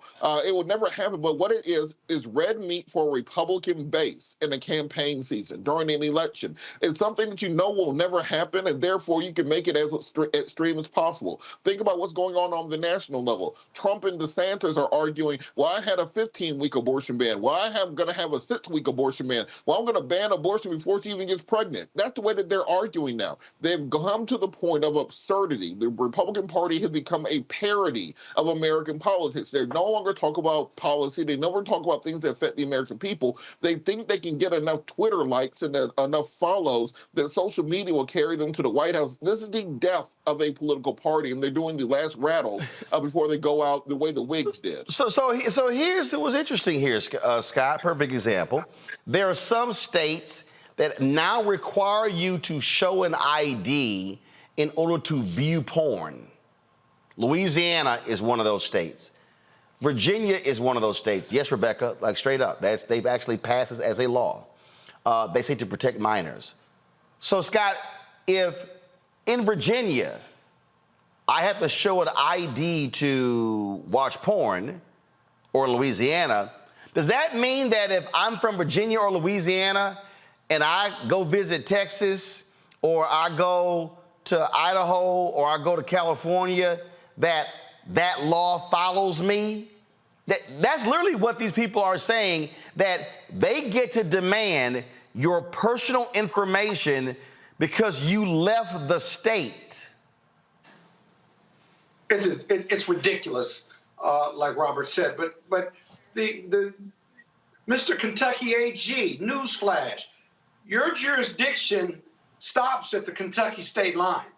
It stops. But the purpose behind this, and none of this is going to be constitutional, these states who have said 6 weeks or no abortion or a total ban on abortions, they are also trying to pass laws that say you can track those who leave the state so we know how many people are leaving the state. And if we can, we want to arrest them or incentivize them not to leave the states. But now the Supreme Court took the federal ban off and said, let each state decide. Think about that. So they're going even beyond that. And so it really makes no sense. But the purpose behind this is so they can track who's leaving the state to get abortions. And then they want to pass a law to criminalize or to say, to bar you from leaving the state to get an abortion. So you can't get an abortion here if you're 8 to 10 weeks or more, but you also can't leave the state to go do this, so that you're going to have to stay in Kentucky and have the baby. Oh, but we're not going to provide prenatal care or pre-kindergarten or any of the other programs or federal entitlements to support raising this child. It's complete lunacy. Complete lunacy, and it's unconstitutional, too. It's absolutely crazy. All right, yo. I mean, just stunningly stupid. All right, going to a break. We come back. Isaac Hayes creates fan base, a black-owned social media app. Well, look, it's really grown exponentially. They want to continue doing so. They're going through a crowd fundraise. We'll talk about that next. Also, we'll be chatting with the president of Delta Sigma Theta about what's happening at their conference in Indianapolis, as well as their new 7 members, which includes Supreme Court Justice Ketanji Brown Jackson. You're watching Roland Martin Unfiltered on the Black Star Network. Folks on YouTube, hit that like button, y'all. Hit the like button. Also, download our app, Black Star Network app, Apple phone, Android phone, Apple TV, Android TV, Roku, Amazon Fire TV, Xbox One, Samsung Smart TV. Also, join our Bring the Funk fan club. Your dollars are important. Allow us to cover the stories that we wish to cover. See check-in money orders to P.O. Box 57196, Washington, D.C., 20037-0196. Then you also have Cash App. Of course, $ RM Unfiltered. You got PayPal or Martin Unfiltered. Venmo is RM Unfiltered. And Zelle, Roland at RolandSMartin.com. Roland at RolandMartinUnfiltered.com. You can also, of course, watch us on Amazon News. We'll go to Amazon Fire. Check us out there. Tell Alexa, play Black News from Black Star Network. You also can help us out, folks, and you can watch us on Plex TV as well. And so we look forward to you accessing us there. Also, be sure to get my book, White Fear, How the Browning of America is Making White Folks Lose Their Minds. Get that book as well. Amazon, Barnes & Noble, Ben Bella Books, Bookshop, Books A Million, Target, all of those locations. Download your copy on Audible. And, folks, beginning tomorrow, we are going to be in Cincinnati, folks, covering the Cincinnati Music Festival in partnership with Procter & Gamble. We're going to be covering the hip-hop panel tomorrow. And, of course, you see the acts there, the 50th anniversary of hip-hop. Dougie Fresh, Slick Rick, Big Daddy Kane, Rakim, the Andrew Brady Music Center. Then, of course, they got Al Green, Jill Scott, Jodeci, Midnight Star, Joe Albright, Snoop Dogg, Babyface, P-Funk Connection, Avery Sunshine, Norman Brown. We're going to be on the ground. So Black Star Network, Roland Martin Unfiltered will be on the ground in Cincinnati beginning tomorrow. I'll be there Friday, be there Thursday, Friday, and Saturday. Cannot wait to see y'all in Cincinnati. I'll be right back.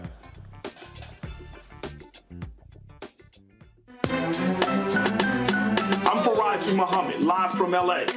And this is The Culture. The Culture is a two-way conversation. You and me. We talk about the stories, politics, the good, the bad, and the downright ugly. So join our community every day at 3 p.m. Eastern and let your voice be heard. Hey, we're all in this together. So let's talk about it and see what kind of trouble we can get into. It's The Culture. Weekdays at 3, only on the Black Star Network. Black Star Network is here. Oh, no punch! I'm real revolutionary right now. Thank you for being the voice of Black America. All momentum we have now, we have to keep this going. The video looks phenomenal. See, there's a difference between Black Star Network and black-owned media and something like CNN. You can't be black own media and be scared. It's time to be smart. Bring your eyeballs home. You dig? Farquhar, executive producer of Proud Family. You're watching Roland Martin Unfiltered.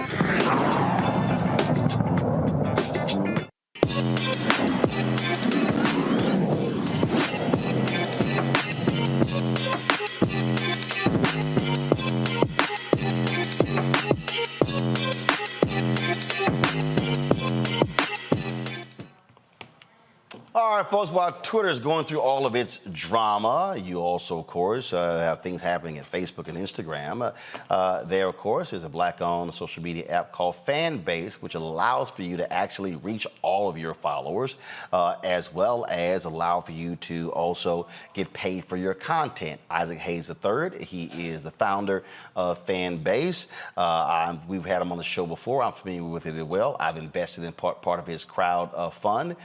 They have raised a lot of money, allowing regular, ordinary folks to get in on this, because normally when these things happen, it's normally the venture capitalist folks and the rich folks who get to get rich off of this, and he wants to do something that's different. He joins us right now.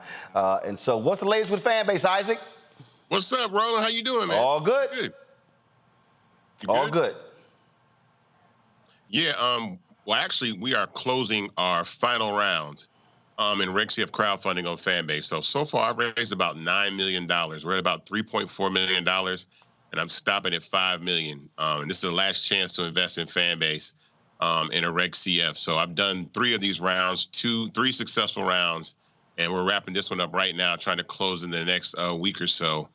And so I wanted to tell people about that first and foremost, that you can go to startengine.com/fanbase and invest and actually own part of these tech platforms, and where you put all your content, your energy, your life, your passion, and actually be an owner as well. And the minimum to invest is $250. So just come on in and grab some shares, because we're about to close this round out. And so you said Reg C, explain that. So Reg CF is regulation crowdfunding. It's thanks to Barack Obama, I was able to raise capital outside of accredited investors, so that I could give opportunity to anybody that wants to own part of a company to be able to invest in Fanbase. And I always say, who better than to own part of a social media platform than actual users itself? And so the users are taking part and having an enormous amount of power in boosting this platform through our crowdfund. And we have like 12,000 investors from all over the world, all different races, all different backgrounds, with people that are saying, hey, look, I never got a chance to invest in Instagram. I never got a chance to invest in Facebook or TikTok. And so regulation crowdfunding is a way that people like me can raise money for their businesses through the general public. And so you've been building, and a lot of different things that have been happening. And so how have you been able to just build and grow Fanbase? Well, I mean, through the money we've raised, we've been able to scale the platform to over 400,000 users globally. Through the United States of America, India is the second most popular country on Fanbase. We're in Africa, we're in Europe, we're all over the place. And people are downloading the app and making content, and then at the same time monetizing their content, which is really the main focus that I really wanted to give people, is the optionality to actually make money from your content. So you can have followers like you do on any other social media platform, but you can actually have subscribers. And I know you're probably hearing that a lot lately from these other platforms. But Fanbase was the first app to ever allow another person to subscribe to another person using an in-app purchase on your phone. And that's extremely important. So, first of all, questions from the panelists. Robert, you first. Yeah, I did have a question about the growth pattern on this. As we know, there are many U.S. social media apps are banned in places like China, Iran, other countries. Do you have any plan to expand to other markets besides some of the traditional markets where there's more competition? And what would be the process for that? So right now, we're currently in 212 countries. We're all over the globe. Like I said, we're heavy in Africa, heavy in Asia and Europe, South America. Fanbase is pretty much everywhere. So, wherever you are in the world, you can actually download Fanbase and use it. Even in Russia, which is ironic, but it's weird, but you can actually download Fanbase even if you're in Russia. So we're on iOS and Android. So The platform is worldwide, it's global. Rebecca.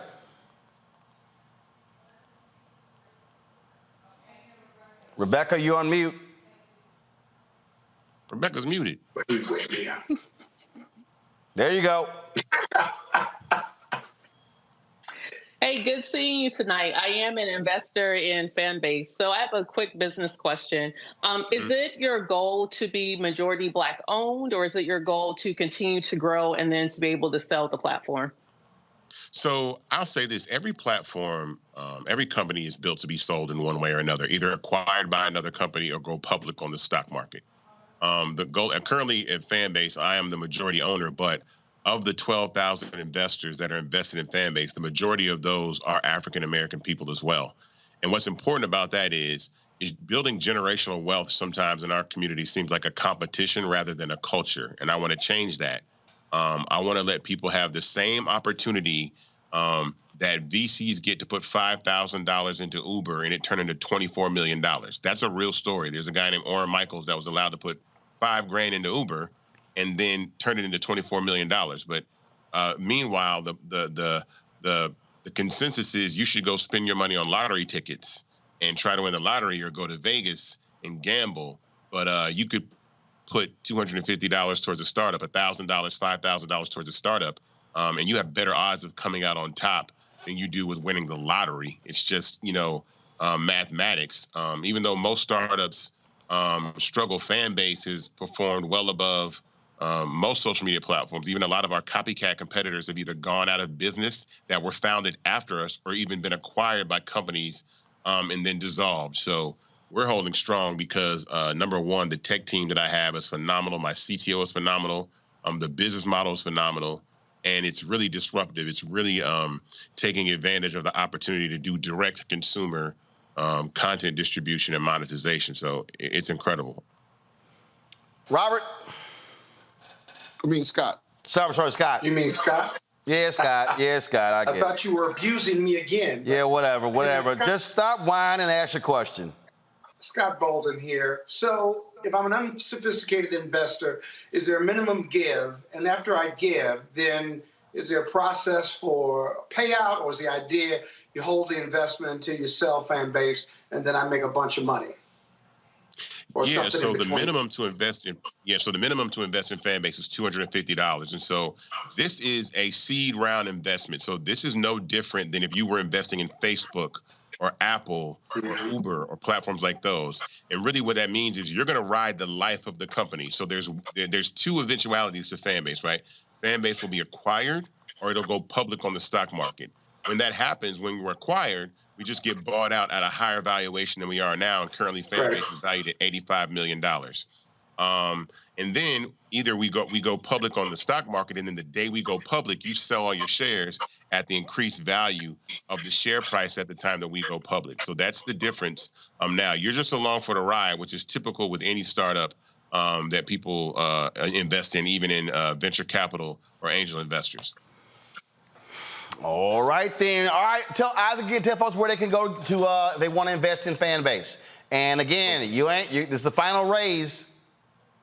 Yeah, so you can go to startengine.com/fanbase to invest. That's startengine.com/fanbase to invest. And the minimum to invest is $250. We're at about $3.4 million, and we're closing this round at $5 million. And when I do programs like these, the raise tends to go viral. I got another interview in the morning on about 80 stations nationwide.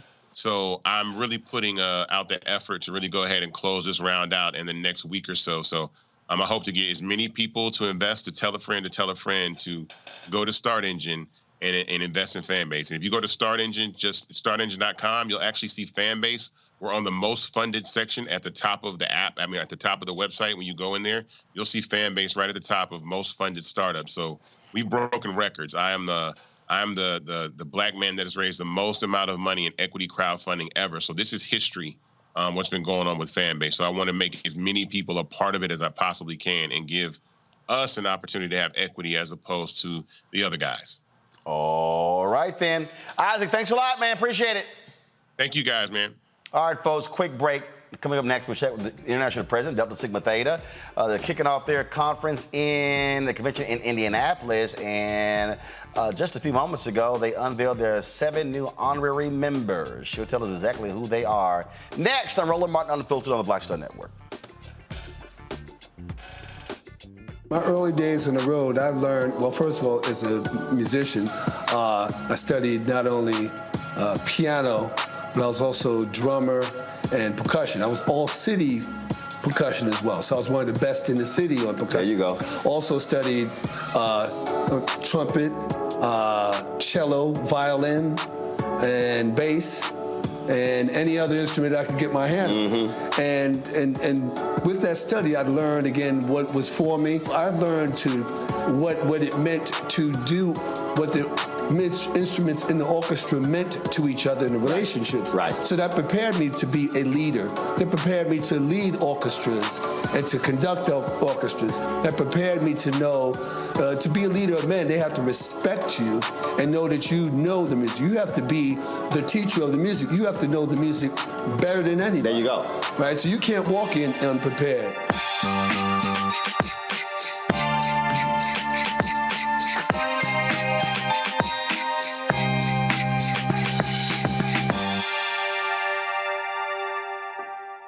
Next on the frequency, right here on the Black Star Network, Shanita Hubbard.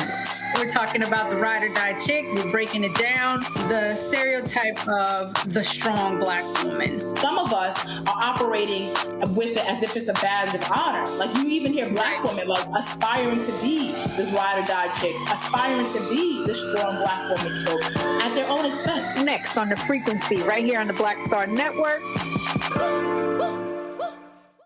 Hi, I'm Jo Marie Payton, voice of Sugar Mama on Disney's Louder and Prouder, Disney Plus. And I'm with Roland Martin on Unfiltered.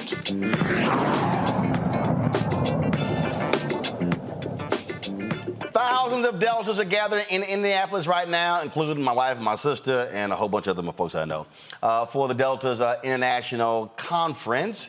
They, of course, there to do business. Also, 1,000 vendors are there as well, in addition to covering the business of the organization. Joining us right now is the international president of Delta Sigma Theta Sorority Incorporated. Yeah, we've got to add that last part before they get attitude. Elsie Cook Holmes. Elsie, glad to have you on the show. How you doing? Glad to be here, Roland. How are you? And thank you for having us on the show today. Doing good, doing good. So first off, a few moments ago, and the story was just released, y'all went through your process where you named 7 new members, 7 new honorary members, correct? We absolutely did. Today has been an exciting day for us because we officially kicked off our 56th National Convention right here in Indianapolis, Indiana.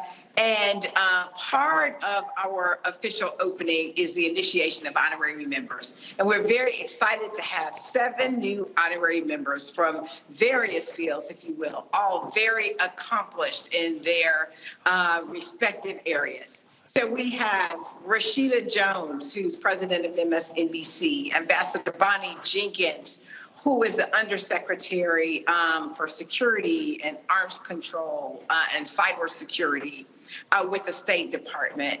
We have Channing Dungey, who is president and CEO and chairman of the Warner Brothers television division.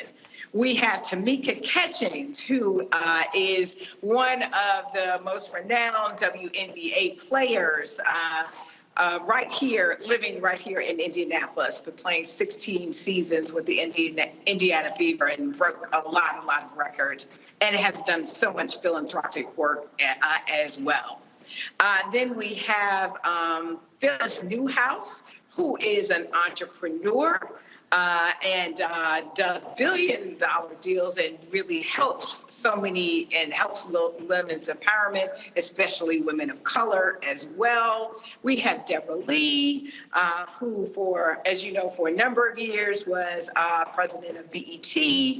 And we're very, very excited to round out that class with Justice Ketanji Brown Jackson, obviously the first African-American U.S. Supreme Court Justice. So we are very, very excited. Pretty good lineup there.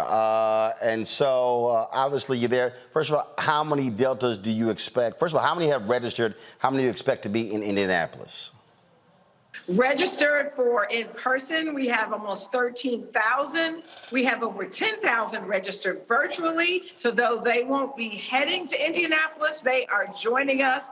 Actually, some of them, I think they are here in the city. So a few of them came, but most of them are joining from the comforts of their homes as well in their respective places if they were not able to join us in person. So all in all, we'll have an attendance of over 23,000. And then we have additional guests and, as you mentioned, vendors that bump up that number even farther. So again, we are quite excited. It's been a busy week. Last weekend, the AKs had their leadership conference in Chicago, where they announced the creation of their credit union. And so, my question for you: how much of your agenda is focused on economic power of African Americans, especially Black women? We have one of the key focus areas. We have two things. So our 5-point programmatic thrust includes economic development. It has for a number of years. And part of my administration's focus is financial empowerment. Financial fortitude is what it's coined as for us across the lifespan, regardless of age, and to look to build generational wealth. So we have a number of programs that assist entrepreneurs. Yesterday, we had our Delta Red Tank competition, and there were a number of awards, monetary awards, to help existing businesses as well as new business ventures. So we have several different programs dedicated to entrepreneurs, and we are looking at some other areas as well. And then again, we have a number of programs that really are focused on financial empowerment in our communities as well as for our members. All right. I do want to mention. Yep. Go ahead. No, I was just going to say, if I could shift gears a little bit, because we are very focused on financial empowerment. For this administration, we're also very, very focused on the importance of mental health and wellness. So we've launched a new program called Live Well. And certainly in this month where we're celebrating Minority Mental Health Month, this is Minority Mental Health Month, we are amplifying, again, lifting up our new program, Live Well, that has, that we've had a number of wellness and focus areas on mental health and wellness. We have Wellness Wednesdays, so we look to empower the community as well as our members with information, and also let them know it's a safe space to really be able to deal with any types of mental health issues as well. And I think the final thing I mentioned was about social action tomorrow. Right, so you got social action tomorrow, and normally you have Deltas who are speaking, but you have an AKA who's going to be speaking tomorrow. We absolutely do. So 2 things. First of all, as you know, Delta has social action in our DNA, and we have from the very beginning. So social action and DST really are synonymous with each other. But we certainly join with our D9 sisters and brothers, because there is power in our collective unity.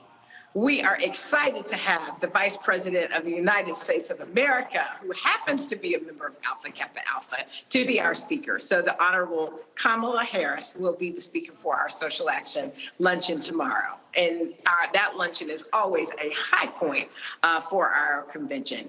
Joy Reid, MSNBC, hosted the readout. She is an honorary member for Delta Sigma Theta. She will also be providing the call to action and charge speech toward the end.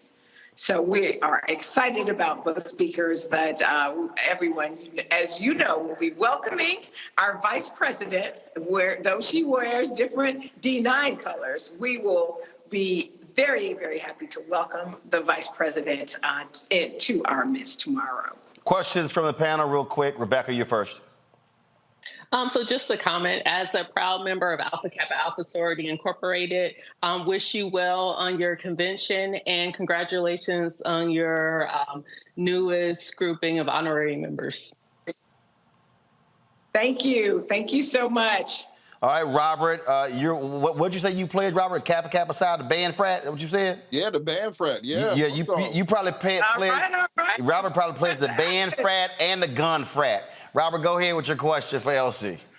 Well, I have no questions. I simply want to say congratulations on another outstanding year. Delta Sigma Theta is always a strong partner in the movement for social justice. And we absolutely commemorate everything that you have going on. And we look forward to finding out what's going on in the next year and all the outstanding things that the women of Delta Sigma Theta will be doing. Thank you very much. You know we're gearing up for 2024, so all roads are leading there, and certainly gearing up before then even to partner with other coalition members across various coalitions, including the D9, to support the March on Washington in August as well. And I guess I'll let the Kappa, Scott Bolden, ask a question. Scott?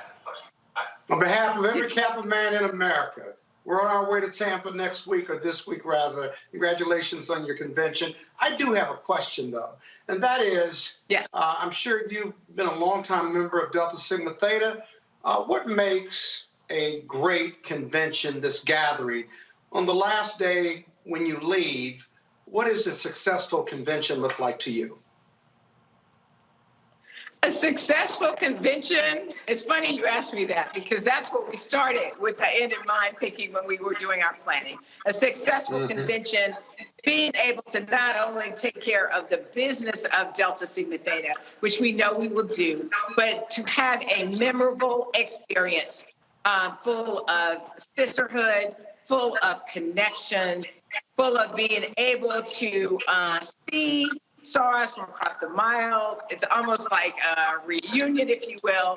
So to really be able to have a memorable experience for our members, to be able to take care of the business of Delta, and to be able to leave something back in our community. So part of our convention includes an impact day, which this year is happening over several days, where we are, there are various programs in the community that are going on, including a girls empowerment day, which was held yesterday. And there will be additional things going on with that for the balance of the week.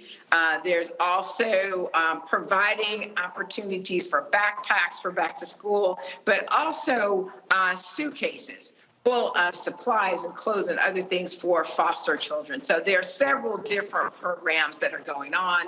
Our members from all over the country have donated to these programs.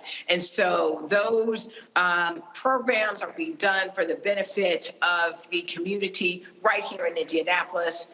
We always have an ecumenical service and a praise and worship service, and the funds that are gathered for those offerings are also left here in the city of Indianapolis for various nonprofit organizations that we are supporting. All right. So that helps. Well, LC, we certainly appreciate it. Good luck on the conference, and I won't even waste my time checking my bank account to see how smaller it will be after Indianapolis. We like that too. So yeah. I'm sure I'm going to look for your wife. There's enough Delta stuff in the house. Trust me, I can guarantee you that. Far more. All right. Well, far more than the Alpha stuff I've accrued in 34 years. I'm just saying. All right.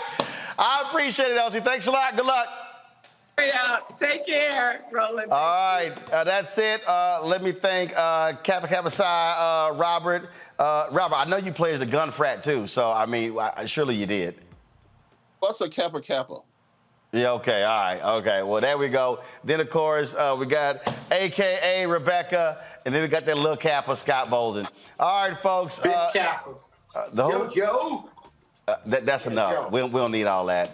We don't need all because always remember, Alpha's your daddy. Always remember. God. Always. You said that at my birthday party and pissed off all the nukes at the party. And they all knew it was true. Daddy? They all knew it was true. And I also told them, in the presence of an Alpha, kiss the ring. You all almost started a riot at my party. Yeah. 20 Kappas, 1 Alpha. That's unfair for the Kappas. All right, we gotta go. That's it. So tomorrow, folks, I have to, crazy busy day. I'm flying out of Houston tonight. I gotta go give the eulogy tomorrow for my cousin who passed away. I'll be in Houston at the Church Without Walls. Then I fly to Cincinnati for the Cincinnati Music Festival. We're covering that. We're gonna look for that. We're gonna be there with our coverage on the Black Star Network Thursday, Friday, and Saturday. And then, of course, I'll see my man Wendell Haskins for his Original T Golf Classic honoring Gary Sheffield on Sunday. Then back in the saddle on Monday. We're on the road next week as well. We'll be at the Alpha Convention. I'll be participating in making a huge announcement on Wednesday. And then Wednesday, Thursday, Friday, we'll be in Houston covering the convention for the National Urban League. And so a lot of things happening. Your support is crucial for us to do what we do, folks. I can tell you that right now. It is not easy for us to do what we do, traveling around the country, in terms of the amount of money we have to spend. It's about covering the stories that matter to you. And so that's why it's important. So please support us. First of all, download our app. If you want to know exactly what's going on, all of our shows and all of our interviews and the content, the live stuff that we live stream, you can always count on the Black Star Network app, Apple phone, Android phone, Apple TV, Android TV, Roku, Amazon Fire TV, Xbox One, Samsung Smart TV. If you want to give, please contribute to our Bring the Funk fan club. Your dollars are crucial. Our goal is to get 20,000 of our fans on average contributing $50 each. That's $4.19 a month, 13 cents a day. And so we appreciate everybody who's given check, money order, Cash App, Venmo, Zelle, PayPal, all of that. It all makes a difference. I'm gonna tell you that point blank because again, without you, we would not be in business today. So send your check and money orders to P.O. Box 57196, Washington, D.C. 20037-0196. Cash App is $RM Unfiltered. PayPal is R Martin Unfiltered. Venmo is RM Unfiltered. Zelle is Roland at RolandSMartin.com. Roland at RolandMartinUnfiltered.com. And don't forget to get a copy of my book, White Fear, How the Browning of America is Making White Folks Lose Their Minds. When you support us, buy that book, that money comes right back into the show. You can get the book at Ben Bella Books, Amazon, Barnes & Noble, IndieBound, Bookshops, Chapters, Books A Million, Target. You can also download a copy on Audible. Folks, that's it. I'll see y'all tomorrow. Holla! Folks, Black Star Network is here. Hold no punches! I'm real revolutionary right now. Support this man, Black Media. He makes sure that our stories are told. Thank you for being the voice of Black America, Roland. Stay black. I love y'all. All momentum we have now, we have to keep this going. The video looks phenomenal. See, there's a difference between Black Star Network and Black-owned media and something like CNN. You can't be Black-owned media and be scared. It's time to be smart. Bring your eyeballs home. You dig? Pull up a chair, take your seat at the Black Table with me, Dr. Greg Carr, here on the Black Star Network. Every week, we'll take a deeper dive into the world we're living in. Join the conversation only on the Black Star Network. Hi, I'm Dr. Jackie Hood Martin, and I have a question for you. Ever feel as if your life is teetering and the weight and pressure of the world is consistently on your shoulders? Well, let me tell you, living a balanced life isn't easy. Join me each Tuesday on Black Star Network for A Balanced Life with Dr. Jackie. We're all impacted by the culture, whether we know it or not. From politics to music and entertainment, it's a huge part of our lives, and we're going to talk about it every day right here on The Culture with me, Faraji Muhammad, only on the Black Star Network. I'm Deborah Owens, America's Wealth Coach, and my new show, Get Wealthy, focuses on the things that your financial advisor and bank isn't telling you, but you absolutely need to know. So watch Get Wealthy on the Black Star Network.